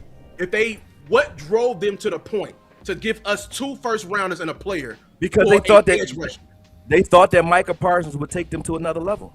But what was the problem? No, they tried it. They tried to trade for a solution. What was the problem? They wanted somebody to couple with Gary. No, they wanted a pass rusher. Last year they wasn't saying that Gary. They wasn't saying that Gary and Parsons was going to be the best outside linebacker duo in the league last year. It was hype. It was hype. Now you're talking like Gary was he's a piece of shit, and they needed Micah. Wait, Okoye, we're not gonna do that. Nobody called Gary a piece of shit. We're not gonna do that. Micah wasn't shit here. No, we're not gonna do that. Nobody called Gary a piece of shit. In the playoff here. No, we're not going to do that. Why did they go get Micah? Y'all still not listening to me. Y'all said, why did they go get Micah? Totally listening to you. They went and got Micah to get to the next level, right? Why would you go Facts. get a guy I will who agree ain't with did that. shit in the playoffs ever to get to the next level when he don't do nothing on the next level? Whenever he gets in big games, what does Micah do? What has he done for us? He In was big here doing games? In big games? it. In the biggest games that we've ever played in the playoffs, what was Micah doing? Are you talking about in terms of impact or production? Both pressures Yeah, and so- production. We just explained the impact that he Both. has. We explained the impact they has. Teams don't pass the ball on us. You don't pass the ball when 11 or number 1 is on the field. And you definitely run the ball more with a And Michael you definitely Parsons. better run the damn ball. And you Like, run just being at for real. him. Like At you who? have to scheme At for Michael Micah. Parsons, You bro. have to- We saw the scheme. Dallas Cowboys The greatly Dallas scheme for Cowboys. Michael Parsons, We- bro. we And had this to is no scheme the knock best against game of our Gary, life. bro, but this is just the facts. They ran at Micah Parsons. Hold What up. you Dak supposed Prescott to? Put up You 40 supposed points to. on this nigga. What y'all talking Wait, about? on He put up him? an We're honest- not gonna do that, Akoye. He put up an honest 40 on him. on him. They ran right at him. Hey, They ran right at listen, him the whole hey, game. you We know didn't what? win. Look, Koya, They we didn't ran. win We didn't win because we didn't win because of him. Oh, We wait, didn't wait, win because of him. wait. Let Look me at pause Micah. this. Let me We didn't pause win this. because of fucking Sanborn. Oh, wait, The wait, ball wait. hit Sanborn's fucking head wait. with a minute left. didn't That's win why Hold they on, won. hold on. There Hey, was no fucking Akoye, Parsons. Lou, There wasn't no sack either. let They me gave pause him the y'all sack for on a top of that. second. Hold up. Let me pause y'all You just can't for a tell second. me that the ball is the shit when we put up 40 without no interceptions, without no fucking no nothing. He put up an honest 40 points. But Dak put up 40 that on. wasn't all just running at Hold on. Micah Was though, that- bro. was We that ain't gonna do easy? that, They dog. put up an But honest hold on real 40 quick. the ball. Hold They're on. talking like Let he me was let me like he pause did some this shit. real Brought that quick. game up like he didn't get his ass with that game. He got his No. ass I with mean, No, see, he it's hold on, whooped wait. our ass Lou, that let me game. pause. Hold on. Lou, let me Yeah, pause. whooped our Lou, wait. Let me ass. say this real quick. I would put Let defense me- is to stop points. Wait, Your job on Akoye, defense is to I not let fully niggas looked score. at that If the game niggas can put up versus 40 Green points on Bay. You ain't tell beat our you. ass. Man, we I can tell listen. you. I Oh, can we tell had a you we point had- where we can't pull back. We have to be able to Never. pull back to order, please. If I can Order, put up please, 40 in the points court. on you, Order, ain't no way you can say you in the stopped this court. shit. Like, what you Order, talking about? He put up 40 points on the ball. order. He was throwing the Okoye. ball all over the place. Okoye, I That was got Dak's you. best game Okoye, I against got Michael you. Parsons. Hold on. Order Yes, to the best game court. of the year. Order. Against Michael Hold Parsons. on, wait. Prime time. Hey, wait. So what I'm seeing is we gonna need a part 4. We gonna need a part 4 show on this one. We gonna need a part 4. We gonna need a part. Let me tell you what the part 4 And gonna be. y'all try to Okoye, hear me out. Okoye, I got you, man. ass You ain't gonna drafted act like we guys. bully you. You ain't Hey, gonna do that Lou. shit to Hey, us now. Lou. Wait, I thought we- hey I man, you thought we pulling made out up- all the dirty punches I now. thought Now we you had hitting made the up- kidney. I thought we You made up, head button. Lou, he said, pull up the graphic. He was like, pull up. He said, He did. He said, He this did. nigga said, The graphic. this nigga said, release the Kraken. He did. Release the Kraken. Hey man. Okoye, he did say pull up the graphic. Pull up the graphic. I said, Push the oh, button. shit. Hey man, but you been you been different since push the that graphic though, Akoye. You been different. You been No, I boxing haven't. hard, boy. You been headbutting. You been hitting Because the of that, I was like, kidneys. because what Bull say? He said, I like this kind of party. I Yeah. like this kind of. We gonna hit low. We going low. I like this kind of I party. love it. Hey, I hit low. I hit lower. let me pull y'all back real quick and say we do got to do a part 4. And part 4 got to be filmed. Period. All right. Cause bet. see, I haven't, and you know, y'all Okoye- did me dirty, man. no, hell no, you ain't finna do that shit. No, Let me finish. Let me finish my statement. You don't even know what I'm about to say. Okay. Y'all haven't watched everybody y'all told me to watch, bro. In all due respect, You did I the watched work. them all. Yeah. Y'all gotta watch Gary before you judge him. No, Just we watch him. watched him. And I don't So mean you just not watch gonna do him. us like No, y'all that. didn't. You gonna No, y'all insult didn't. us like that. Not bringing up shit like that. Not saying he ain't getting no sacks down the stretch. Not knowing that he should have had 7 more. Now let's say he just Can I- tackled can 4 I more tell guys. you- can I So tell I'm you- gonna ask you this. I'm gonna ask you Can I like a tell you time to kill. Remember time to kill when they had to change your philosophy on that? Yeah. Right? If Gary would have just tackled the quarterback 4 more times and you had 11 sacks, would y'all be saying these things about Gary? No, I'm gonna tell you what I'll be saying. I feel better. Yeah. And You and feel let me- better if no, you hold had on. 4 more sacks. Lou answer. right? Lou, no, hold on, Okoye. Lou answer. Let me Okay, answer. go ahead. So what I would do is I would judge just like you judge, because you said that the only knock you had on him is he need to finish, right? There you go. So now I hear me, said now that hear too. me, out, now hear me out, Akoye. So what I would do is what I did when I first looked at Gary, and I looked at everyone his pressure, and I looked at everyone his sacks, because that's what we focusing on, the closer. You see what I'm saying? So I would have judged him based on how he finished, and I would have added that to his equation of my judgment. It's something else that you got to add to that too, right? I'm listening. I'm gonna ask y'all a question. Is it easier to pass rush in an obvious pass situation or in a run pass situation? Which one is easier? Oh, pass rush in the pass situation. That's much easier. Okay. Where's Gary getting his? Because he only on the field for first and second down. Well, listen, this is the thing. And listen, I'm meeting you honestly. And see, You getting sacks on play actions. No, I'm hearing you. Listen. That's hard. Akoye, this is where me and your relationship come into place. And this is the best part about me and Akoye relationship. When I say let's get to the film, I know we gonna do that. And I know it's gonna come with the context, it's gonna come with the timing of when the sacks happen, and it's gonna come with the context of all of that. You know what I'm saying? Yep. So we are all here. We are all here for the improvement for the Dallas Cowboys. Right? That's why we even having this, discussion / little bit of a box, right? And that's why I'm also pushing for another veteran pass rusher. But I've been rocking with you a long time, Akoye. A long time. There's been times to where I saw it different than you and then looked after you and said, actually, he's right. Because it's not about me. I've done that. Yeah, we've both done that with each other. That's why we have a mutual respect. We have a mutual respect. We have wrong on that one. We have a massive mutual respect. Everybody. You can't be scared to be wrong. If you do that, then your integrity goes after that because you're gonna start changing what you say to kind of align with the hedging of your bets. Right. But on this one, I don't think I'm wrong on this one. But at the end of the day, right? Yeah. When you look at what we have here, the reason I push back so hard is not because I'm trying to just speak up for Gary only. It's disrespectful to this entire defensive unit, man. We got the narrative should not be what don't we have and we in trouble. The narrative should be everybody. We don't have the problem. We are the fucking problem. We got a crazy ass defense now. We did not have this last year. We didn't have it last year. No, our defense is much better this year already. I'm not disrespecting the defense, Akoye. You miscategorized. Our defense, but no, what I'm saying is y'all got more power than you think. I know we got power. We got power. So when we start these ripples, right?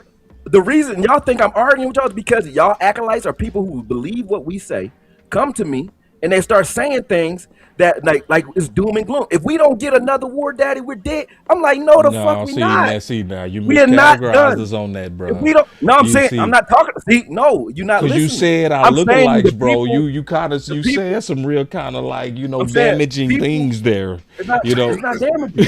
You are damaging us with that. You said our lookalikes, like we're saying that, and we're not saying that. I said acolytes. People who listen to us. Because we're not saying that.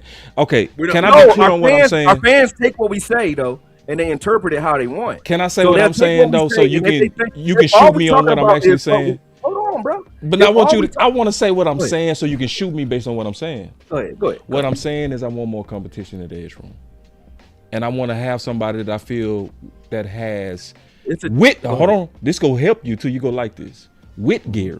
I want somebody like Gary. I want somebody. You see what I'm saying? That adds to the room. That's all I'm saying is I want somebody that we trust Gary as a veteran. Hear me out. We trust Gary as a veteran. I want another veteran. I don't want to trust Donovan as Rocco. I don't want to trust Malachi Lawrence. I'm very frank on that. I don't give a fuck. I'm going to be honest on that. I don't want to trust a year 1, year 2 guy. I don't. I swear to God, I don't. But I want somebody with Gary, and I want them rookies and year 1, year 2 guys to have to fight this shit out and win they shit fair and square. I want to be very clear on what I'm saying. The Eagles did the same thing. They had that same philosophy. They went out and got Phillips last year. What did he do? They went and got Huff the year before that. What did he do? Right? You know what I'm saying? Mm-hmm. They went and did the same things because they had the same thought. Right? Mm-hmm. What did they do though? What did they provide? They were progress stoppers that didn't do shit when they were. That's what I'm trying to avoid. You get what I'm saying? I'm not saying. Let me use a why would I have example. Hold on. Okay. Hold on. Mm-hmm. 1 second. Go ahead. Why would I have a problem with adding more players that are good to this team? I don't have a problem with that. I have a problem with the narrative that there's a difference between wanting that and needing it. We don't need it. I don't believe we need that. Would I want it? Sure. Why not? Do I want a faster car and more coochie? Sure.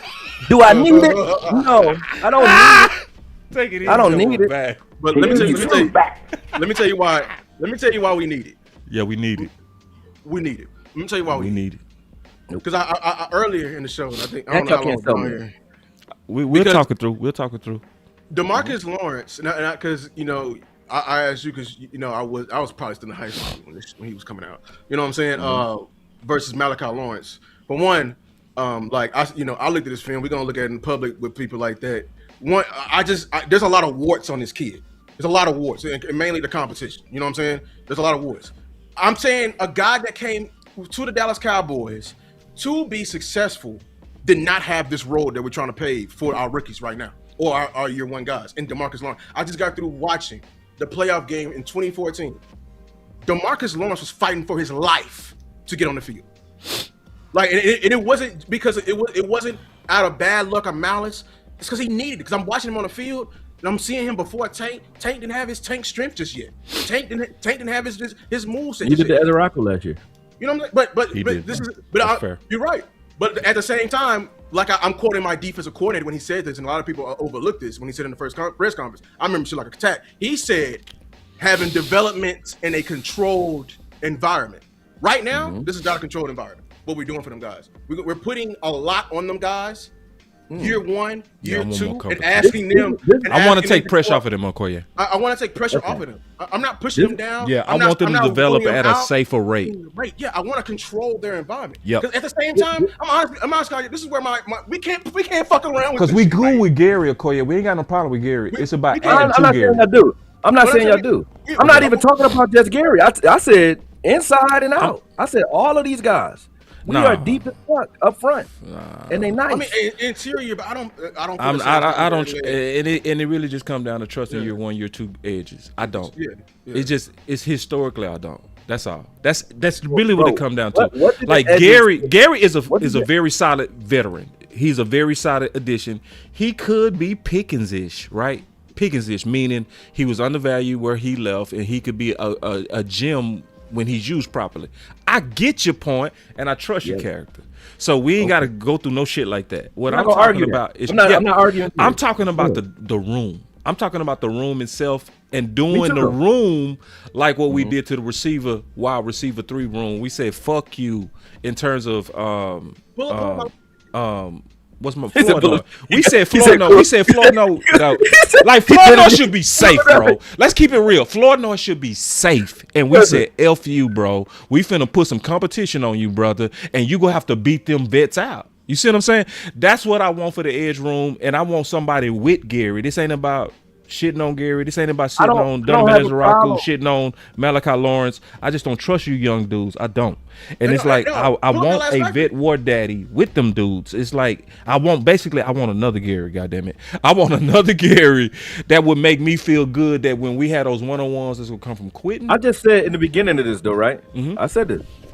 Want and need is two different things. Right. I think you did. I would want it. From the very beginning, you said that. I would want it to. Don't think we need it, but I wouldn't have a problem with it. And I just said Bosa, I have no problem with it. If you went out and want to go crazy and we can get Myles Garrett, go get him. Oh, go get him. Take go it get easy. Him. But if you're looking at this, to me, you got 3 guys, the guys that we talking about, right? Yeah. When we talked about Max Crosby, I would never say Max Crosby not a good player, but it's a reason that he's not in Baltimore right now, bro. So that like, knee, I ain't falling for that. No. I don't believe that. I think they got cold feet. Baltimore fell for it. No, I think they got cold feet. I think they exercise leverage. Yeah.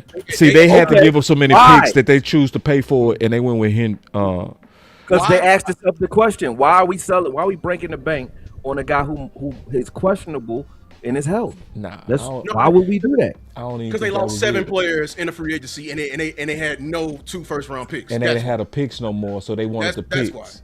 That's what I believe happened. I feel you, but either way, what they said and what happened, 2 different things. I understand. It's a narrative. It's kind of the same. It could be all bullshit. And it could be all hate them for that. But guess what? You could go get Max Crosby with future picks in this after the season start, if his knee actually is right. You can go do that then, and I wouldn't have a problem then. But now I wouldn't do it now. You could do it after the season start. Let him prove that on somebody else's dime. Prove that your knee is fine over there, and then we'll come get you. But he finished the season, though. That's the thing. I didn't ever believe that he was hurt. I think they wanted to pick. Yeah, they took him out. They told him to go and get they surgery. had a they massive kept him on the shoulder. exodus. They had a massive told him to go exodus get of surgery. talent, and they needed the picks to try to replenish cheaper. Because Yeah, because he was trying to win. I understand that. Right. They was trying to tank, and he kept on. He was balling. So they Yeah. said, "Get the fuck out of here." Right. Understood. I would never take that away from it. I'm not trying to. I don't like these conversations because it make it seem like I'm trying to shit on good players and players who bled for their team. Right? Like even Josh Sweat, good player. I never said he was trash ever, but debilitated. I don't like it. I don't At the want money. it. At the money. That's The what money. makes sense to you. If you said Josh Sweat was cut and he's still on their dime, or mostly on their cap, and we can get him in here as a veteran guy that's coming off of the free agency, cool. For a veteran minimum, and we're not paying him nothing like one of those Zeke deals when Zeke came back here from New England. Cool, because we get him for damn near free. That's cool. And that's Or a both risk. teams That's a sitting- risk. Those that sitting on free agency, cool. Go get him. Yeah. I don't got no problem with that. And that's a I got no risk problem with that. discussion. I do have a problem with I making would take it the seem risk, like bro. I would overspend Akoye because of where we are and where Dak is. overspend on who? Like I would overspend on what we need. Like so when On I feel who? like No, you got to name him. No, I'm talking about Sweat. Like and No, others, and I know you out. I know you out. But I'm just saying, I want to add to this and others. So because I want to sure it up. Because when you got Quentin Williams, right? You go create one-on-ones on the outside with Clark, right?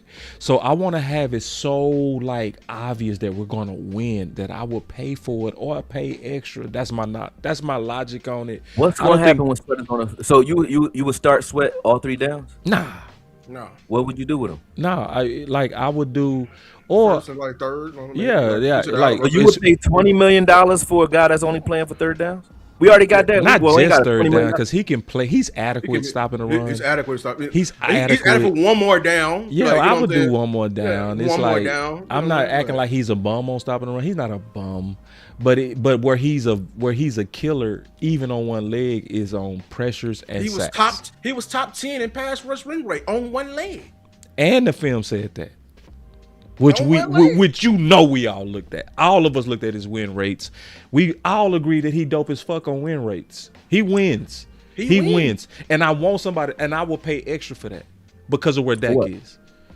You would pay extra for that for what? I will pay extra for that. need. Yeah, for that need and a closer and somebody that can make our front unstoppable, especially on closeouts. Why are we hung up on Josh Sweat? Nah, it's not. I don't Hung up. See, understand. you It's use not only on the Sweat. use the big word. hung I'm up, asking bro. y'all for He's who just else? one, bro. Y'all I keep said bringing that him up early. like He's he one needs to say, egg Josh out Sweat of ain't gonna move many the eggs that I needle. would want.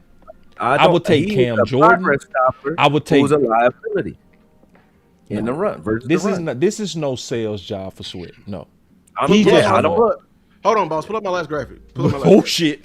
Pull up my last graphic. Which the last graphic? Them graphics don't mean nothing to me. Wait, hey, take it easy, Akoye. Take it easy. It They ain't don't. nothing. I'm just talking about. I'm talking about like. I'm talking about straight up. Because I'm gonna be honest with you. I'm be honest with you. Man. Like this is why I'm fighting hard for this. Like, No. because this is what we failed. How many last year. pressures did Josh Sweat have last year? I don't know his That's what pressure we have his talking win about. rate. That's the only I would- percentage you're looking at. But how many pressures did he have though? And how many He's pressures win- did Gary he's have? winning at a- he's winning How at many a higher pressures rate. did he have? And how many He's pressures winning did at Gary a have? higher rate than Gary? How many pressures? He's I'm winning talking at about pressures. 19. Damn near 19%. No, rate How is many important too. pressures? The rate Rate is he's, important. he's efficient. How He's many efficient. pressures? I'm asking a question. You're not We don't answering have- my we- question. I don't have that for you. but I How have many? the rates. You got a computer in front of you. How But many hold on, but pressures you- did Josh but Sweat Akoye, you were have just last saying year? that. But you were just saying, are you saying because Gary doesn't have the same amount of? You were complaining about reps with Gary because he's not getting the same amount of reps as Sweat. I'm trying to prove a point. Y'all not listening. Ooh, hey, this ain't even my graph. Why you put me in this, bro? You know what I'm saying? You boxing Lou on this one right Josh now. Sweat had- And Josh then Sweat Lou had- never even broke down this graphic, bro. You already Josh start Sweat- punching at him. What Josh we doing? Sweat had 47 total pressures last year, right? Okay. Okay. You said, hold on. Here we go. All right. I'm good there. Wait. Because y'all talking about win rates, right? So let's talk about pressures because the pressures is the result of the win. Hey, right? Lou, Let's talk about the result. Lou, All right, remember hold on, you hold on. never broke down your graphic, so we gonna have to get to that. How long we been on? Huh? How long we been on? I don't care. This is good.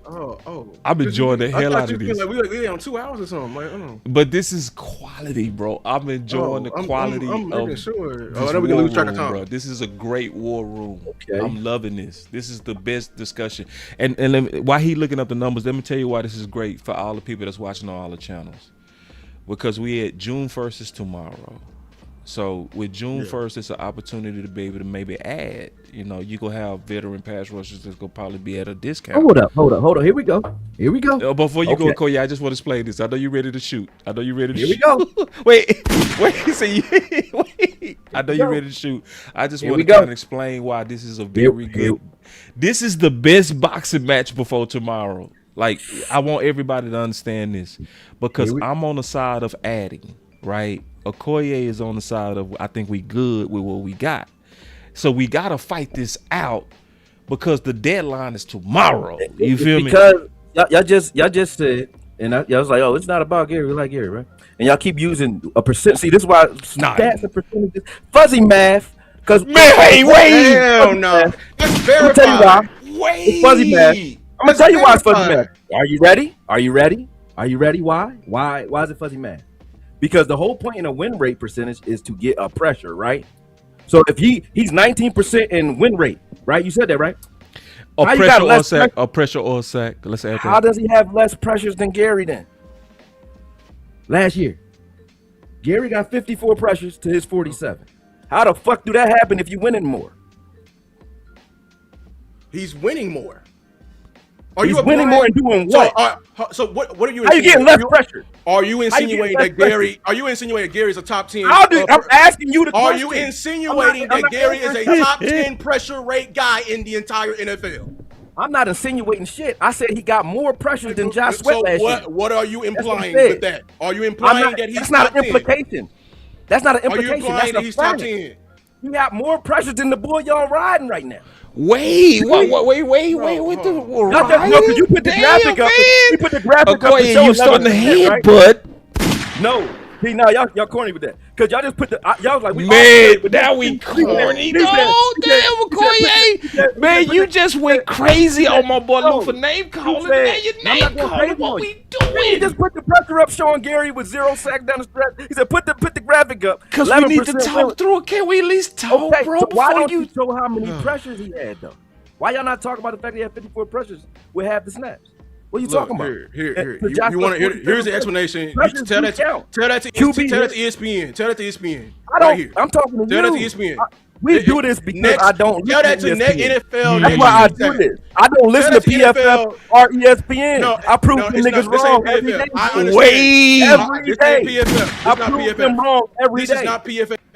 Every day. Next gen. This is NFL next gen stats. So why don't you go in there and they are tracking the player. Why they are tracking the player.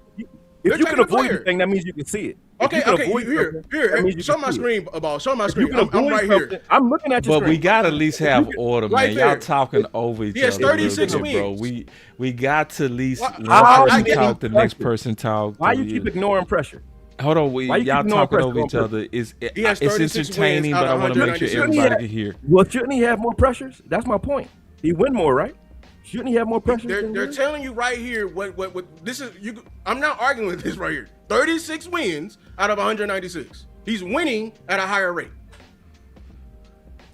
Does he have more pressures than Gary? He's not winning more than Sweat. He's not winning more than Sweat.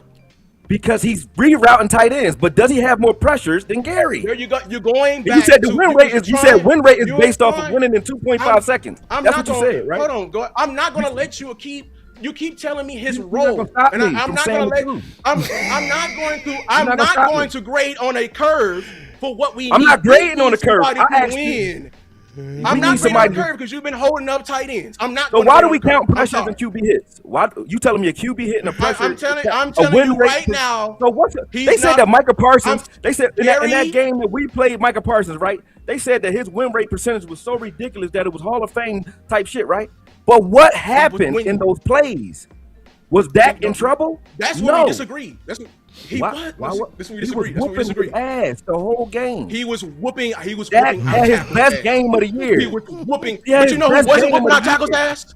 But you know who wasn't whooping our tackles' ass? Who? Gary. Because Gary was not because whooping he our was tackles' getting your ass. boy Micah Parsons He was free. going against Terrence Watch the Hill. other He was side. going against Nate Thomas. He was going against Tyler Oh, Guyton my and didn't God. win shit. He didn't win shit. Did He didn't win Parsons? shit. He was off the field and passing down. But our problem is tackles. Has Parsons ever beat Panay Sewell? Has Parsons ever beat Cowboy Panay Nation Sewell? told If me- you're naming guys, Cowboy has Nation- Parsons ever beat? Cowboy Has Nation- Parsons ever beat Panay Sewell? Cowboy Has he Nation ever told beat- me has he ever Terrence beat Hill's Andrew ass. Whitworth? Cowboy Has he Nation ever- told me Tyler Guyton's ass. Why the fuck did Gary did not beat them? Why Has did he he ever beat them? beat- I saw Parsons whooped everybody ass in that game. He whooped everybody ass. Who? Parsons, You lying. he whooped everybody ass in Parsons that whipped game. the A-gap ass. Why bro. he didn't You beat lying. us? Why he didn't beat us? my God. We don't have tackles. We don't have Oh, tackles. man. Why he didn't beat us? Listen, We don't have pressure. tackles.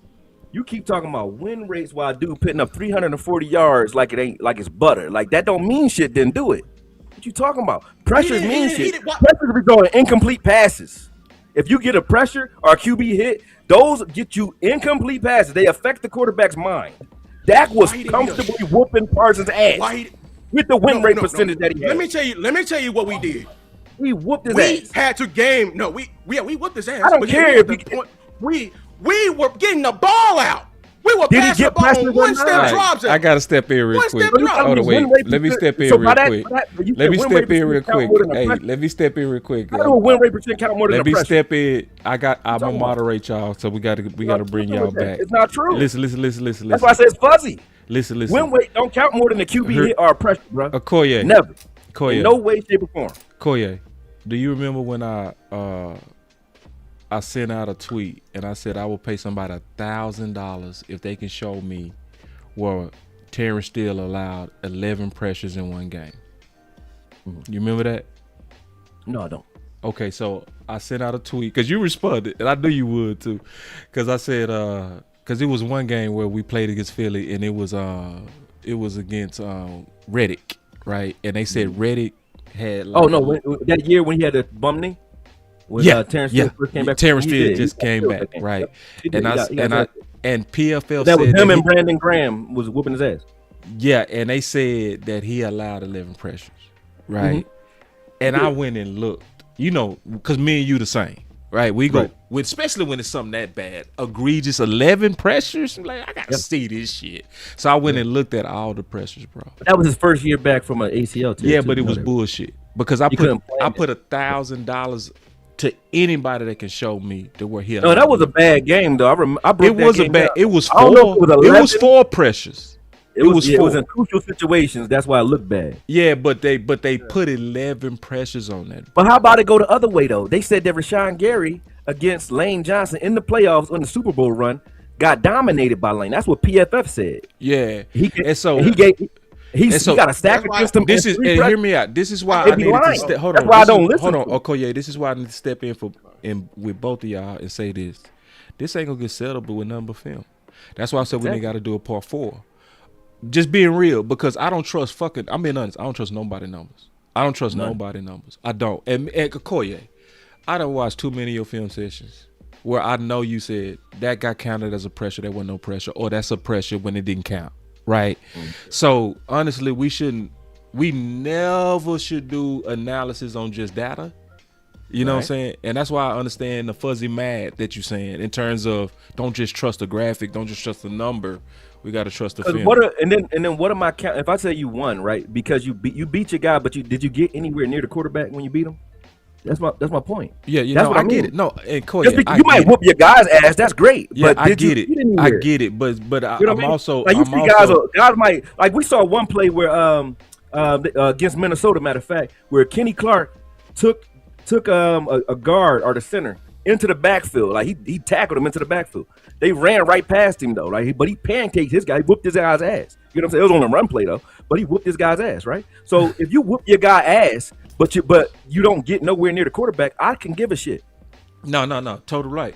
And totally right. And listen, y'all, we getting passionate, and we finish at this point. Actually, this was a very good discussion. You know, but in our passion, some people lost us. Just being honest, So Yes. we because that happens, man. This is a war room environment. We screaming over each other. Nobody. That happened a little bit because we very passionate in our research. Everybody's passionate. Y'all in our research. we gotta give like 2-minute rebuttals, bro. Like you gotta like exactly and don't cut me off, and I won't cut y'all off. Yeah, you know what I'm saying? and it's all and then good. Lou, if you gotta let me know. Like if I'm preparing film, I tell y'all like, yo, prepare some film because we doing film tonight. If you told me you was preparing infographics with Chat Jupiter, I would have been like, all right, I got some infographics. Take it easy, Akoye. Shit. Take it easy. I always talking. Akoye, Like Lou was like, he hit me up all pleasant. It was all pleasant in the morning. Hey, that's what it's supposed to be. He said, hey, Akoye, would you mind coming on the show tonight? Sure. He said, I'm fucking Akoye. I'm done with his ass, bro. I got something for that motherfucking ass. He said, I got something for his ass right here. He said, release the Kraken. He was like, get me. He was like, ah! That is my dog. You know when you the he's so pleasant. The thing you don't want to hear, like, there they go right there. You don't want to hear that. There they go right there. I was like, Ricky. He's so pleasant. Get me. I was like, oh shit. He's like, Ricky. I was like, he got oh shit. That boy said, hit him up on Hey, I want to invite you to the cookout. Yeah. Hey, I ain't gonna tell you, I got some strychnine poison in your barbecue. Yeah. He invited me to a hunting trip, and I'm the praise, and I ain't even know. It's like, hey man, listen, bro. I was cooking upstairs. I just came downstairs like, doo-doo-doo. He's like, break it out. I was like, damn. Oh, nigga. They say, boss, crazy. you and Lou dirty. Nah, bro. Listen. Hey, listen. Let me tell y'all something, bro. Listen, this is y'all.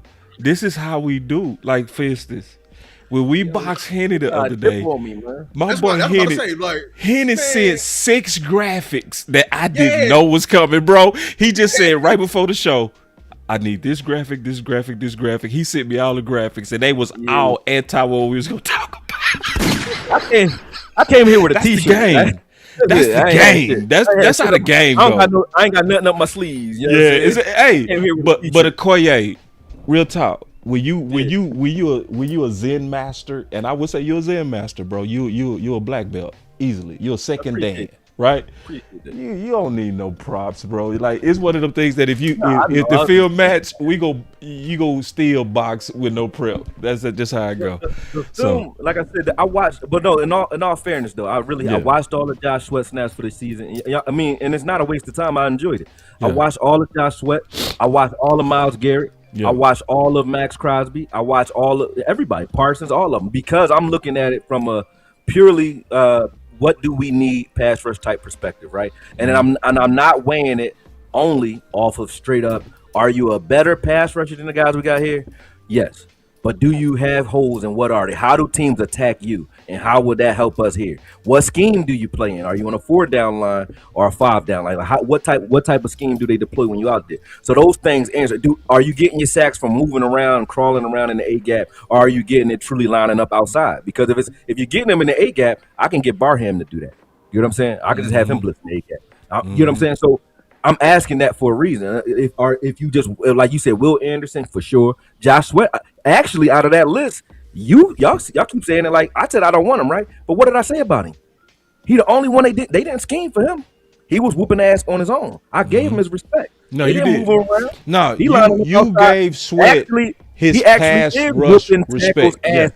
On his own, right? And see, and that's the thing we need to talk about. Akoye. I'm not hating. No, not at all. And see, Akoye, we talk behind the scenes. And so the beautiful thing about Akoye is we talk behind the scenes because at first he put big holes in Sweat. But this is why I fuck with Akoye. Akoye hit me up, he said, oh, I looked at his pass rush and his sacks. I see why y'all was high on him because that's how y'all started. You see what I'm saying? So he never was hating on Sweat. You know what I'm saying? He was saying, based on looking at the complete package and looking at him gimping around, which he proved through the film, he was gimping early. He was gimping early in the season. The entire season. Yeah. So and his snap count went down from 50% to like 13% by the end of the year. He wasn't playing that much. Yeah. His snap count went down as the season went on. So I'm like, well, we don't want to repeat it. That's why Arizona he's not the one that's unhappy. It's Arizona that's unhappy. They paying $20 million for a guy that's not right. And I also want to say this. I also want to say this too, because some of this is getting misconstrued. I'm watching the chat. Y'all kind of shitting on my boy Lou.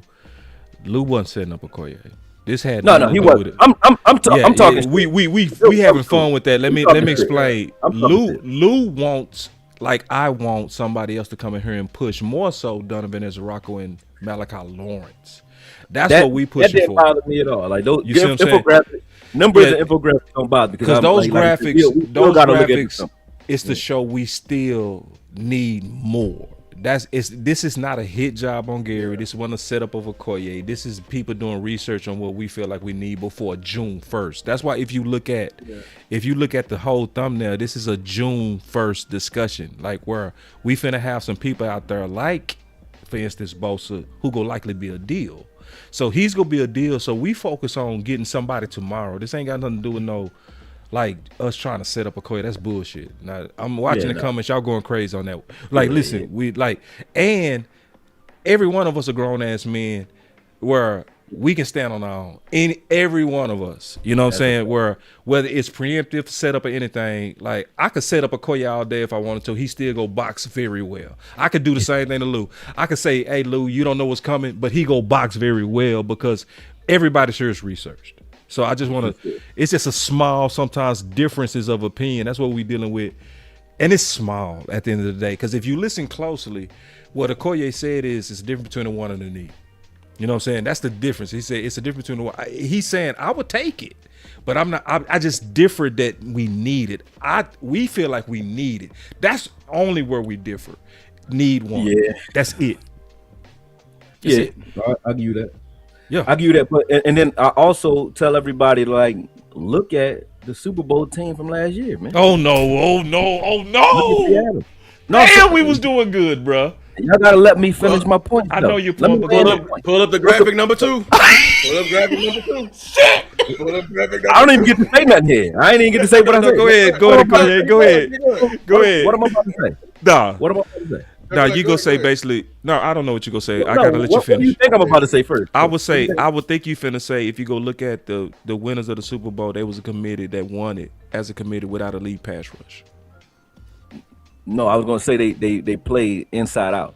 So the interior was the strength of their defensive line. I agree. Not their defensive ends. Their interior was their strength. Would you argue that we're just as strong in the interior? I would say stronger. Okay. So if that won them a Super Bowl, how are we in trouble? That's what I'm asking. Because they had better outside. That's what we're saying. They definitely had a better outside to me. They had a better outside. Yeah. Pull up info on the graphic number 2. Pull up infographic number 2. You think I'm not even gonna start that? I'll show you. Because Boye Mamba was top 20 in the league.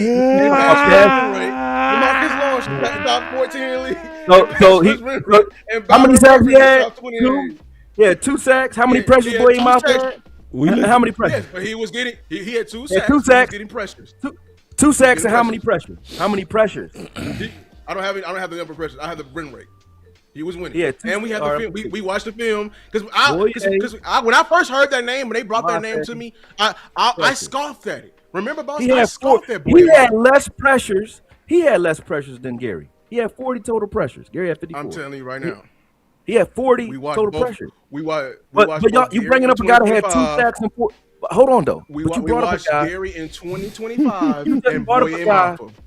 You just brought up a guy that had, first off, a different scheme, but you just brought up a guy that had 2 sacks. Yeah, they're in 4 down. Yeah, but you just said that Gary had 0 sacks for the whole half end of the season. You came at him for that. Why you ain't come at this guy for only having 2? Because he's top in the league in pass rush win rate. Winning. Oh my God! He's winning. Listen, if I beat you, that's one. That was a PFF one-on-one stat. Meaning I beat the guy in front of me. PFF. All a win rate means though is that I beat the guy in front of me. It does not talk about what happened after that. Meaning what happened to the quarterback. Did I affect the quarterback or not? When I look at, I'm asking you. Hold on. From the film. Why do we win? No. Why do we win against the guy in front of us? What is the purpose of a pass rush? To get to the passer, right? So if I give you credit for just beating the guy, that's what that percentage tells you. I beat the guy quickly.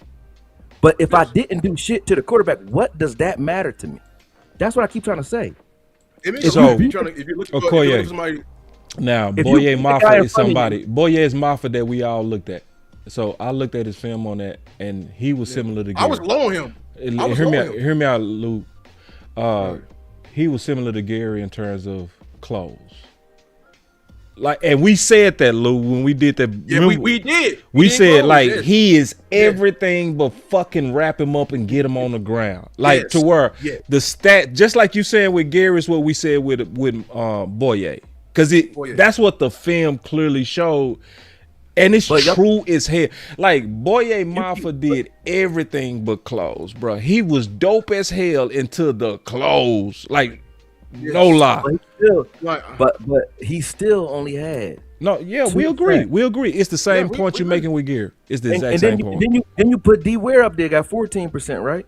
Win rate. Yeah. He was the top 20 in the league. Yeah. How many sacks did he have? Not many. Yeah, so less than Gary? Did he have less sacks than Gary?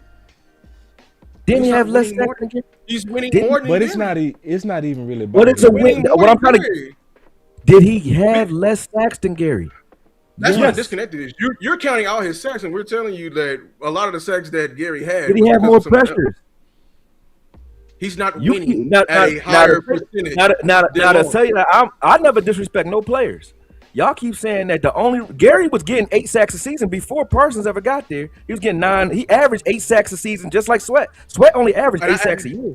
Hey, but I asked you, I don't even know why you bringing up Gary, because there's no problem with Gary. What are we talking about Gary? Yeah, I'm just saying. I'll keep him there. There's no problems with Gary. The problem, Gary is not the problem. The problem is Donovan Rocco and Malachi Lawrence. It's not Gary. It's trust in year 1 and year 2 guys. That's okay, it. but I don't have a problem with that. We had already got there before. Yeah, so Gary cool. Like, then when y'all bring the graphics back up, like just like I was talking about the interior with Seattle, you brought up their edges. They pass worse win rate percentage, right? But I'm looking at the results. I was a gnat flying by me, but I'm looking at the results of the play. Yeah. If you get DeMarcus Lawrence and Mafe had less pressures than Rashawn Gary last year, with the higher win rate. So that tells me, what does the win rate mean if you haven't affected the quarterback? That's what I'm talking about. Because that's all I'm saying. I'm telling you what it means. You don't agree that it means you're more in terms of moving to getting the quarterback off their spot and beating their guy. They're doing it at a far higher rate. That's impossible. That's what I'm saying. It's impossible. No, a pressure means you move the guy. Doesn't that love me? But a pressure means you move the guy off the spot and you affected the pass. That's what a pressure is. Yeah. You moved the guy off the spot and affected the pass. That's what it's supposed to mean. A win rate just means you beat the guy that was blocking you. That's what a win rate means. But a pressure means you moved the quarterback off his mark and affected him. Either he started running from your pursuit. Exactly. Right. So if I have more of those than you, how are you talking about win rates? What does your win rate matter? If I'm winning, how am I winning? And then that makes me look at the whole question of win rates, because how am I winning less but getting more pressures than you? That's why the only way to actually settle this is going to always be film, bro. I'm going to do an analogy. I'm going to do an analogy. Hold on. Because I think you're saying that I'm trying to say that this makes him a better position. I'm not talking about you. Let's take the Akoye is fighting back the stat. Hold on. I'm saying, remember we was evaluating receivers. Remember we needed a receiver too, right? What was it? There's possession receivers, and then there's route runners, right? Oh, of course. When you want somebody with a route runner, what stat are you going to look at first, right? Separation. What stat did we look at? Separation. Yep. That tells me you're good at what? You're good at separating and creating off that. I'm not saying that who's a better defensive end. I'm talking in terms of pass rushing ability. Now, the stat for that is how much I'm not doing like receiver. If you're catching it after you separate, I'm saying how good can you separate? Just like right here. I'm saying how good, that's what we need. Okay. How good could you beat your guy off the ball? That's all I'm saying. Okay. I'm not saying here's the problem that we have with that though. And this is a big problem. You have something you can't judge this because, like you said, there's possession receivers and there's speed receivers, there's different types of receivers, right? There's route runners, right? Mm-hmm. Okay. Well, Gary is a guy that they were asking to reroute tight ends on top of that. So and then you got other guys that just asked to get off the ball, pin your ears back, get off the ball. Whenever Gary's asked to get off the ball, pin his ears back and get off the ball, his get off is great.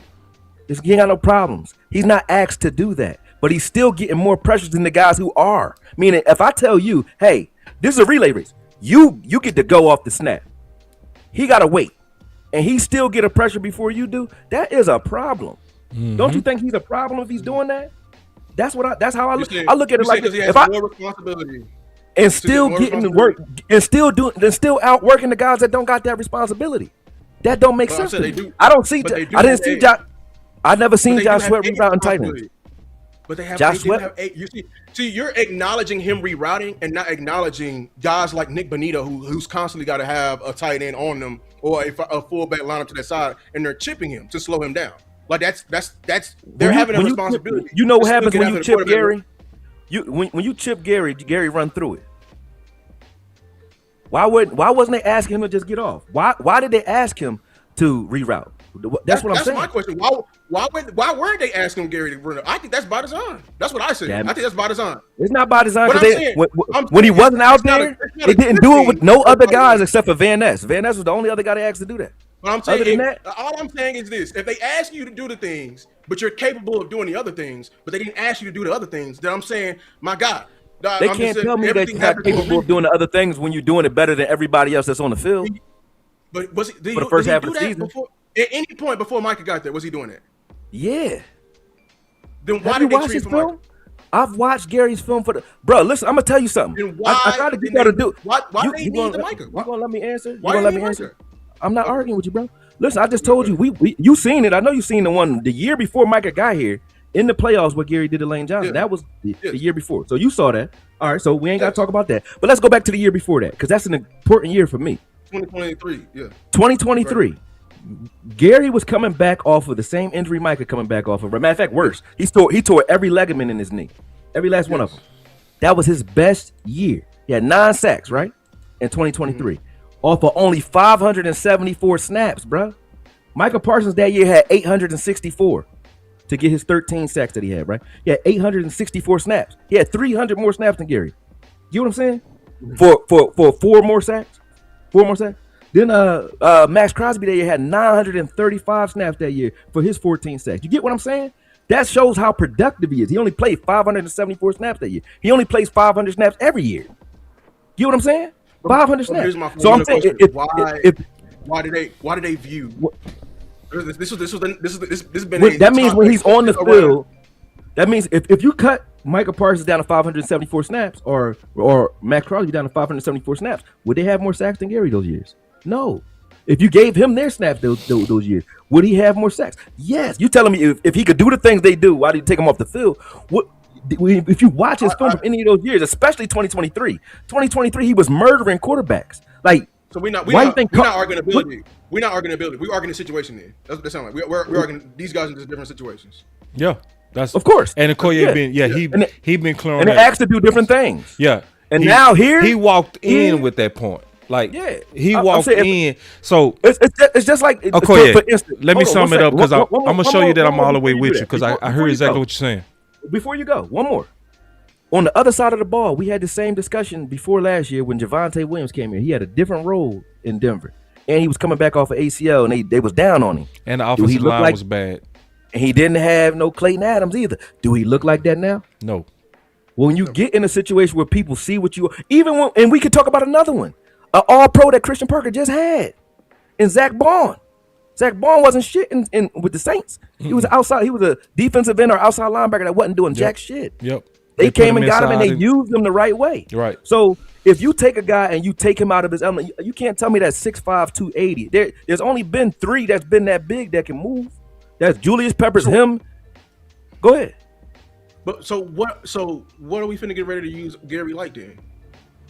Like a motherfucking an anvil, go ahead. Is he gonna be in the same role he was at Green Bay? Because Christian Parker was there all them years. He's saying he not. Or is he gonna be that's the whole point of Akoye saying is he not gonna be used like that. So and he's saying and he's gonna have A-gap pressure too. Last year we didn't have that. Why this is the thing. And see, because I listen and super well, and they bro. took Kenny Clark off the team. So when him and Kenny Clark play together, just watch them play together. They both monsters. So man. this is the deal. Like, Akoye came in here, he shot a big hole in win rate from the beginning, right? From the very beginning, he walked in with a big old shotgun and he shot it. And he shot it based on the usage and the way that they was being used, which then hurts the win rate. And so I'm gonna give you a perfect example, right? So I saw one of the receivers with Denver. We saw this Lou. He had a separation of 4. So when we see a separation of 4 by next gen stats, the stat will say, God damn, he getting open. But then we really looked at him, it was a bunch of what? Screens, bubble screens. So when he was catching the ball, high limit. Like right? High limit, yeah. So when he was catching the ball, it was a lot of people away from him. So they don't look at where you are. They just count the separation. So it artificially inflated his separation. That's why we had to go look at the film.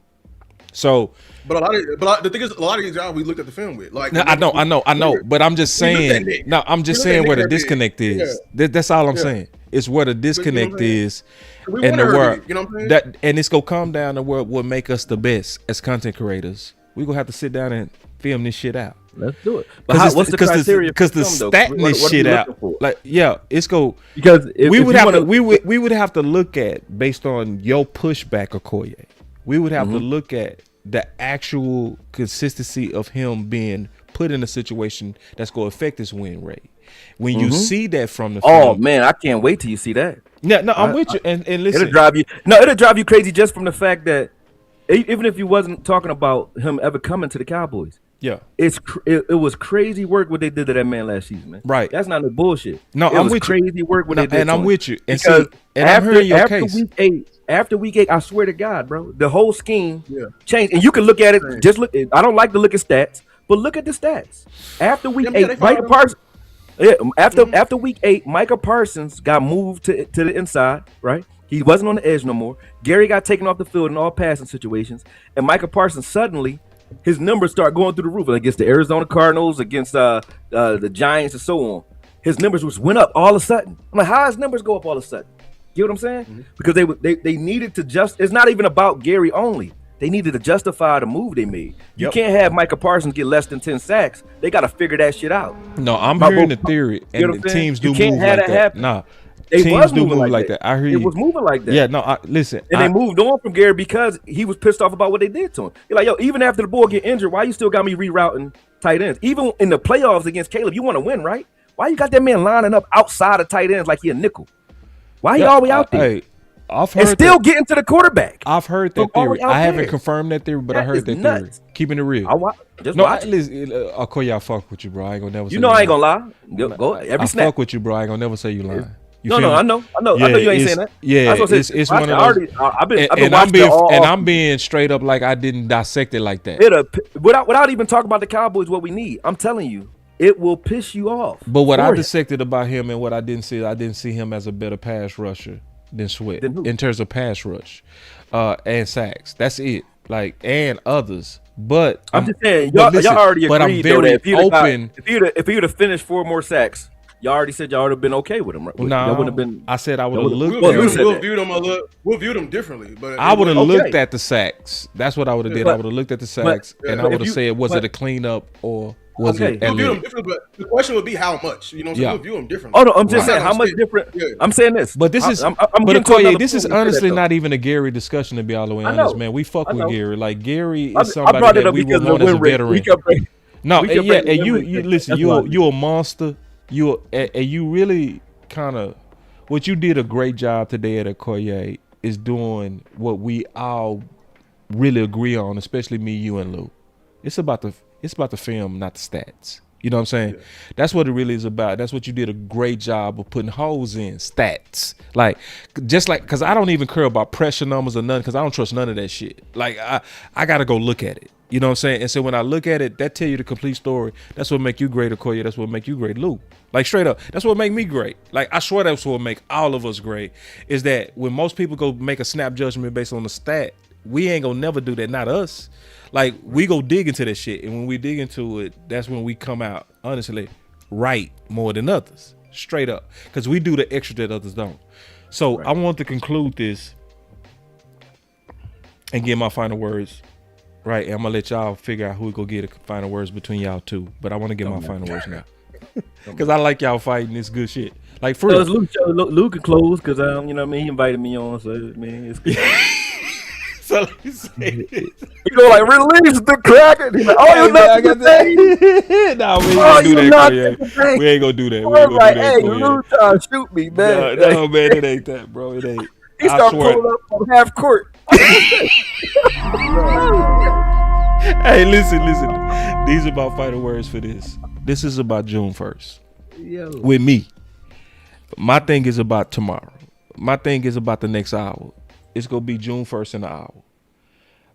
I feel like we have a great opportunity to add to this edge room. It's not about Gary to me. It's about having some people that's going to take the pressure off Donovan Ezerako coming off a hip. Mm-hmm. It's about the people that's going to also help Malachi Lawrence being a rookie.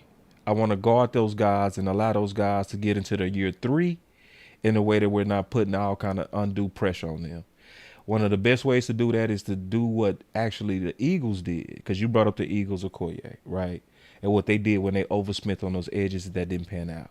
But what they also did is when they went and got Jordan Davis, they went and got a Donovan Sue and they got Linval Joseph because they was young DTs, right? And they allowed those guys to kind of take up the slack as veterans until those guys was able to get their year 3 legs. And we know what happened to Jordan Davis after he got his year 3 legs. That's the vision that I have, is let's get a veteran war daddy, even if you have to overspend, not just even Sweat. Maybe you have to pay a little bit more for a Bosa. Maybe you have to pay a little bit more for Cameron Jordan. But that's what I would prefer to shore up this team. And that's what I would want us to look at in June 1st. I feel like we have an opportunity to really put a real dent and make us contenders. That's my final word. June 1st, get an edge, war daddy. It don't have to be Sweat. I'm not lobbying for Sweat, but get somebody here that can win on a veteran level. That's my final word. Yeah, shout out to Boston hosting. Shout out for Akoye for coming. Shout out to everybody in the chat for listen. We the reason why we fighting so hard because we so close. I wouldn't if we was last year. Yeah, to hell this defense. You know what I'm saying? Right. You know, it's even yeah, right. Look, I'm a man of patterns. If y'all don't know, like my day job as an engineer. Like when I see numbers, I don't give a fuck about emotions. I just don't. You know what I'm saying? Because that's how I'm being taught. You know, I'm like if the shit is square root of 2, you know what I'm saying? That's how it goes. You know what I'm saying? That's just me. I'm not a stat guy. I don't validate stats unless the film does match it. You know what I'm saying? There you go. And what I saw from my Dallas Cowboys last year was one of the biggest holes. It was pass rushing. Yep. We going into the year, that was the number 1 room we was excited about because Micah was here, because that was the guys behind Micah. And when Micah left, that room was flipped on its head. Facts. Like literally, and disappointed in ways I cannot imagine. Right. You know what I'm saying? And what I feel like, and we've been fighting all this season, I think the Dallas Cowboys have gotten comfortable and they're trying to go young, which I don't agree with this youth movement with that. I don't, especially when you're competing for Super Bowls. The Super Bowl is an old man's game. Not meaning you got to have a team full of old men. I'm just saying, you saw them rookies get exposed in that Super Bowl when they played Seattle. Some guys who won 2, 3, 4 years. You know what I'm saying? You know what I'm saying? So right now, what I'm scared of, yes, I put out a video. We have a wall, but you know who else had a wall last year? Was Carolina. We couldn't run against them. We couldn't run against them at all. And they probably have a better secondary than us. They have locked down corners. You know what I'm saying? They try to solve all their problems with coverage. Yeah. All of their problems. And they had no pass rush. What did they do immediately this year? They overpaid. For the Jalen Phillips. That's how I know the guy may not be good, but if you know what I'm saying? The old saying goes, I don't watch your mouth, I watch your feet. How the fact that you overpaid for it shows how valuable that position was to you last year. And you having that stout ass defense, why are you down there with us in terms of third down percentage? Like we don't have nothing. So that's very alarming to me. You know what I'm saying? And I feel like we got all these new pieces. We got Christian Parker.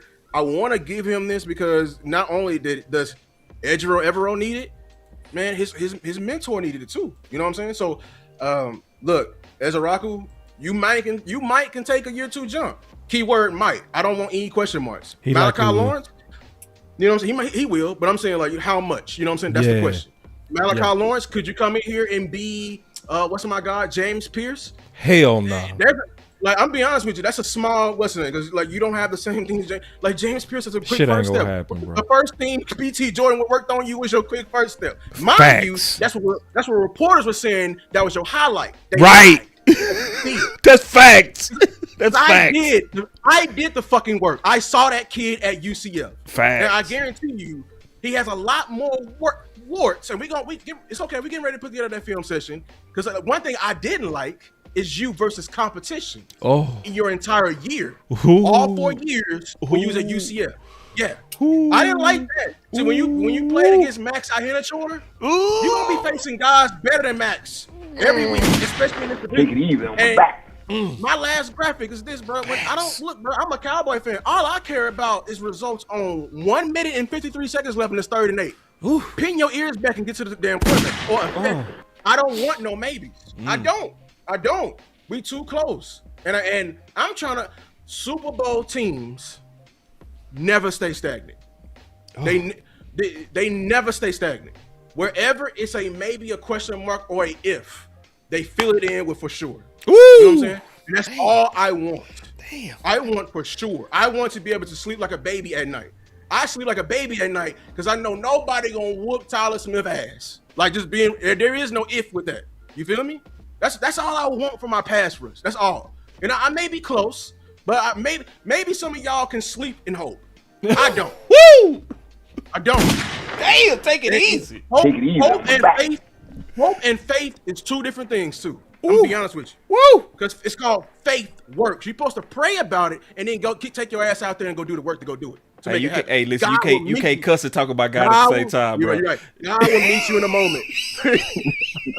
I'm gonna curse and say that. God will meet you in a moment, but you gotta do the work, Dallas Cowboy. We are facts. Close. June 1st. Let's go. All right, big bro. Let's go. Lou, I appreciate it, man. And you said a lot of good things. I won't lie to you. Like I won't lie to you or on you. I feel a butt coming. There is a big butt. I like big butts, but I cannot lie. For sure. Check it out. Pause.